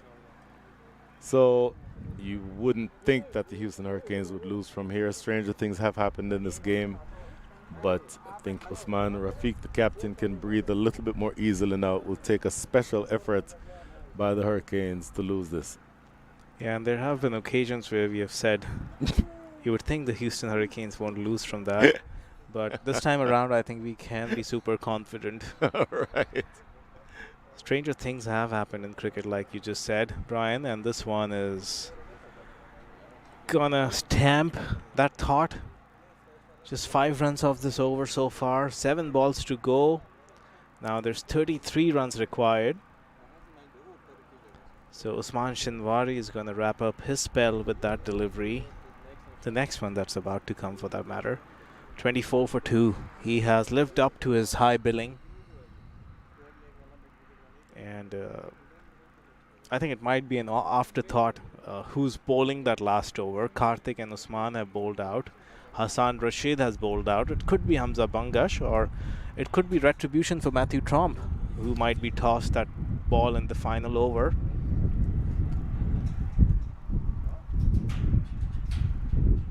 There's the last delivery, lofted in the air. Square leg was late coming in, but eventually comes in sliding and takes what looks like a brilliant catch. That appears to be Mukhtar Ahmed coming in off the boundary at deep, make that mid-wicket. Reacted very late, but then eventually judged it well and then came in sliding and took it a couple of, maybe about 6 inches off the ground. A good close to the over for Mukhtar Ahmed and Usman Shinwari combining to effect the dismissal. One more wicket goes down, 146 for 6. And that means that 33 runs are needed off of the last ball. There you see the sliding effort. That really was a good piece of fielding. Don't know if we can catch that one more time, if SC Tech and Productions can produce the replay, but that was, while he didn't react immediately off of with the ball off of the boundary. Here we are.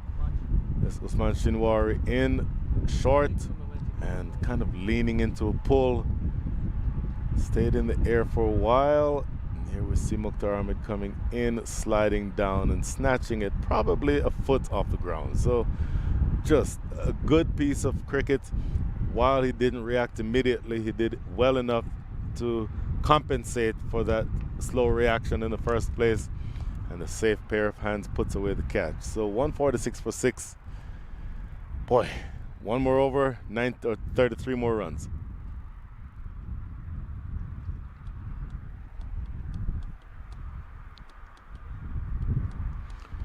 That means that the new batter who's coming in is going to be Jay Patel. And it's Hamza Bangash to bowl the last over. There we see the stutter step again. Lofted in the air. Matthew Trump having a look and sails over his head for 6. So they need 5 more of those to be able to win this match. I don't know that that would happen, but you don't want to start off giving them the opportunity to think that they have that chance. New batter Jay Patel, but at the non-striker, Jay Patel is at the non-striker's end, and Naveen Stewart starting out with a 6. Full and straight. That's what you want. Boy, nothing else is needed at this stage. So now from the last 4, unless there is an extra, the Houston Hurricanes will win this match. Yeah, that's officially out of the reach, unless, like you said, Brian, if there is an extra. You still got to wonder if they let the game drift too late by holding back Naveen and Calvin. Nothing can be done about it now. Yep. He wants to come back for a second, and in fact, Naveen would. Don't want to use the word give up, but that might be the afterthought. He's going to be at the non-striker's end, over to Jay Patel. Yeah. 3 deliveries, 26 runs. Yeah. It's been a good comeback by the Hurricanes. It's been a mixed bag for them this weekend.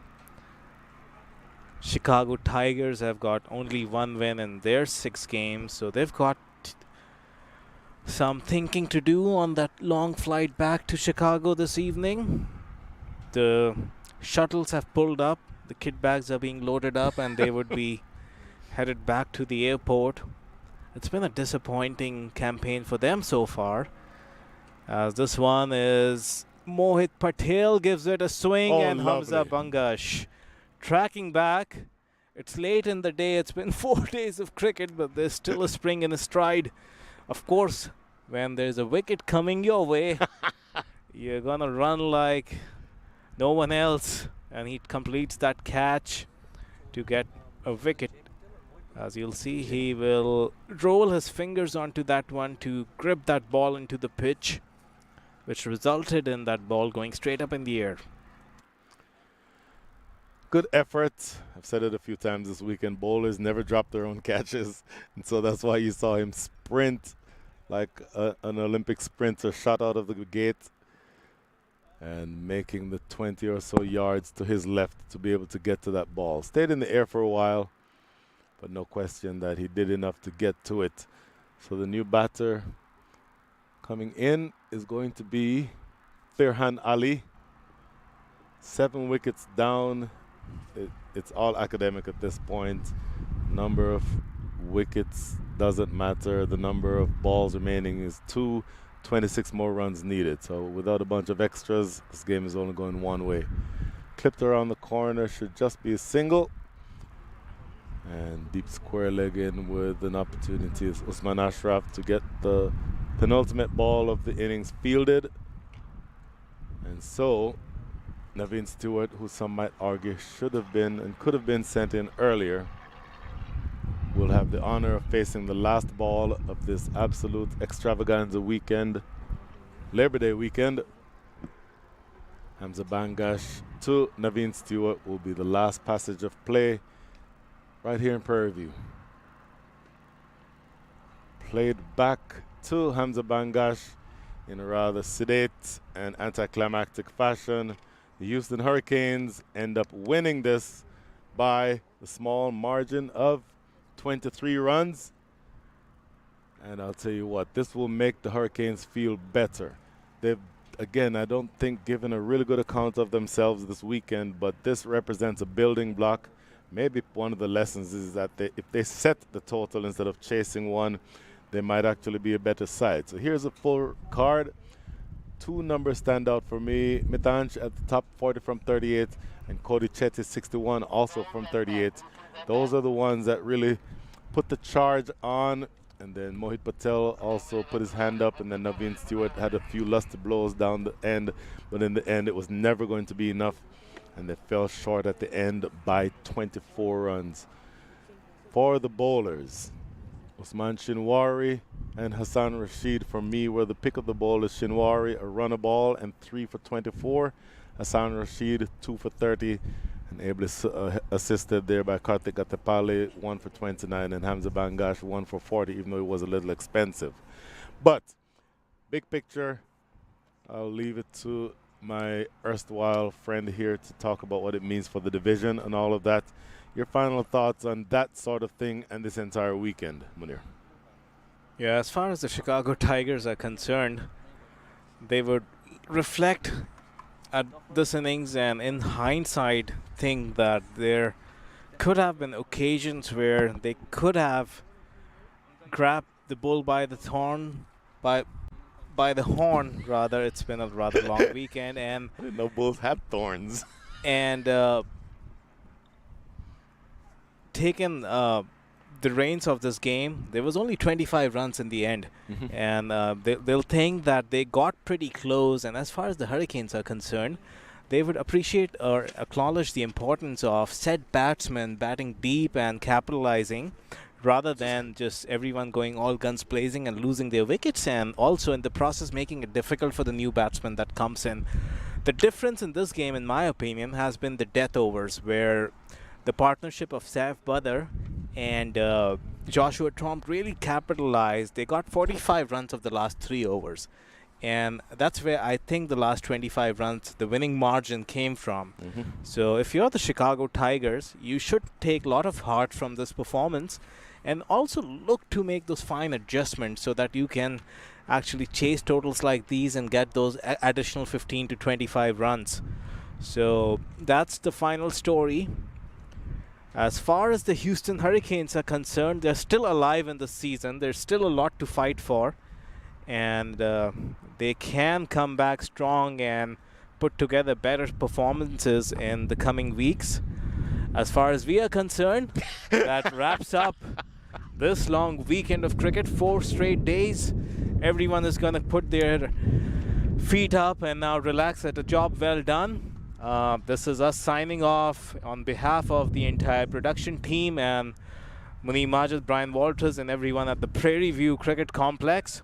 We will be back with more games in the following weekends. The Houston Hurricanes are making the trip to that coveted facility, the Grand Prairie Stadium. You will definitely have the voice of Brian Walters, and remains to be seen if Munir Majid is going to join him there too. But the Houston Hurricanes would be there the next weekend, and we'll join you back in this edition of the Sunoco Minor League. Signing off from the Prairie View Cricket Complex. Have a good rest of your weekend. Bye. Asian, really uncomfortable bounce. And this one, he gives him the width with the swing. We talked about that. And this is nicely driven down the ground, and mid-off and mid-on inside the circle. They can just admire. Bowled him, knocked him over. Quick and straight. Making it difficult for the batsmen also to side these balls. Not this one. Cody Chetty. Much more an effective bowler. Short delivery, slashed away over the top for 4. I don't mind the short delivery. Work on right there, twice. Slashed away over the top again. And 1, 2 bounces and 4 more. I'd like to get a move on. It's Cody on strike right now. And this delivery, Hamza Bangash, we talked about it, Brian. Hassan Rashid has come back into the attack, and he overpitches this one. And in order for one of them to have a role to play, as an appeal is given, the slow finger of death going up by down the leg side. That's a bad ball, and it gets the treatment. And in fact, just a tick, verify that. Struck over extra cover. This is going to be 4. Shinwari not able to get to it. Reverse sweep, he'll get 4 here. That's a good piece of innovation. But the ball's being lost is a big issue. And this is an outside edge. This is going to run away down the hill for 4 more. You all would like. But a precious dot ball. That's not a dot ball. Sliced away over the top for 4. Full and straight. In the air, but catchable. Mukhtar Ahmed. Oh, not quite catchable. Over his head. Naveen Stewart at the wicket. That's more like it. And that gets past Hassan Rashid. It's going to run away for 4. That is unfortunate. That is a miss. Lofted down the ground. Catchable. And taken. Shinwari is steaming into you. Slow delivery. Lofted down the ground, but also catchable. Or not. It goes over the top of long off. Not quite ready to say it's beyond them yet, but goodness, this is a body blow. Full and straight, and he goes back. Not sure why he's going back to that delivery, Calvin Savage. And if he does, you look at his hands, he's a long, long arm. That's going to be close to the boundary. And in fact, the last delivery, lofted in the air. Square leg was late coming in, but eventually comes in. Over there, we see the stutter step again. Lofted in the air. Matthew Trump having a look and sails over his head for so far. As this one is Mohit Patel gives it a swing, and lovely. Hamza Bangash tracking back.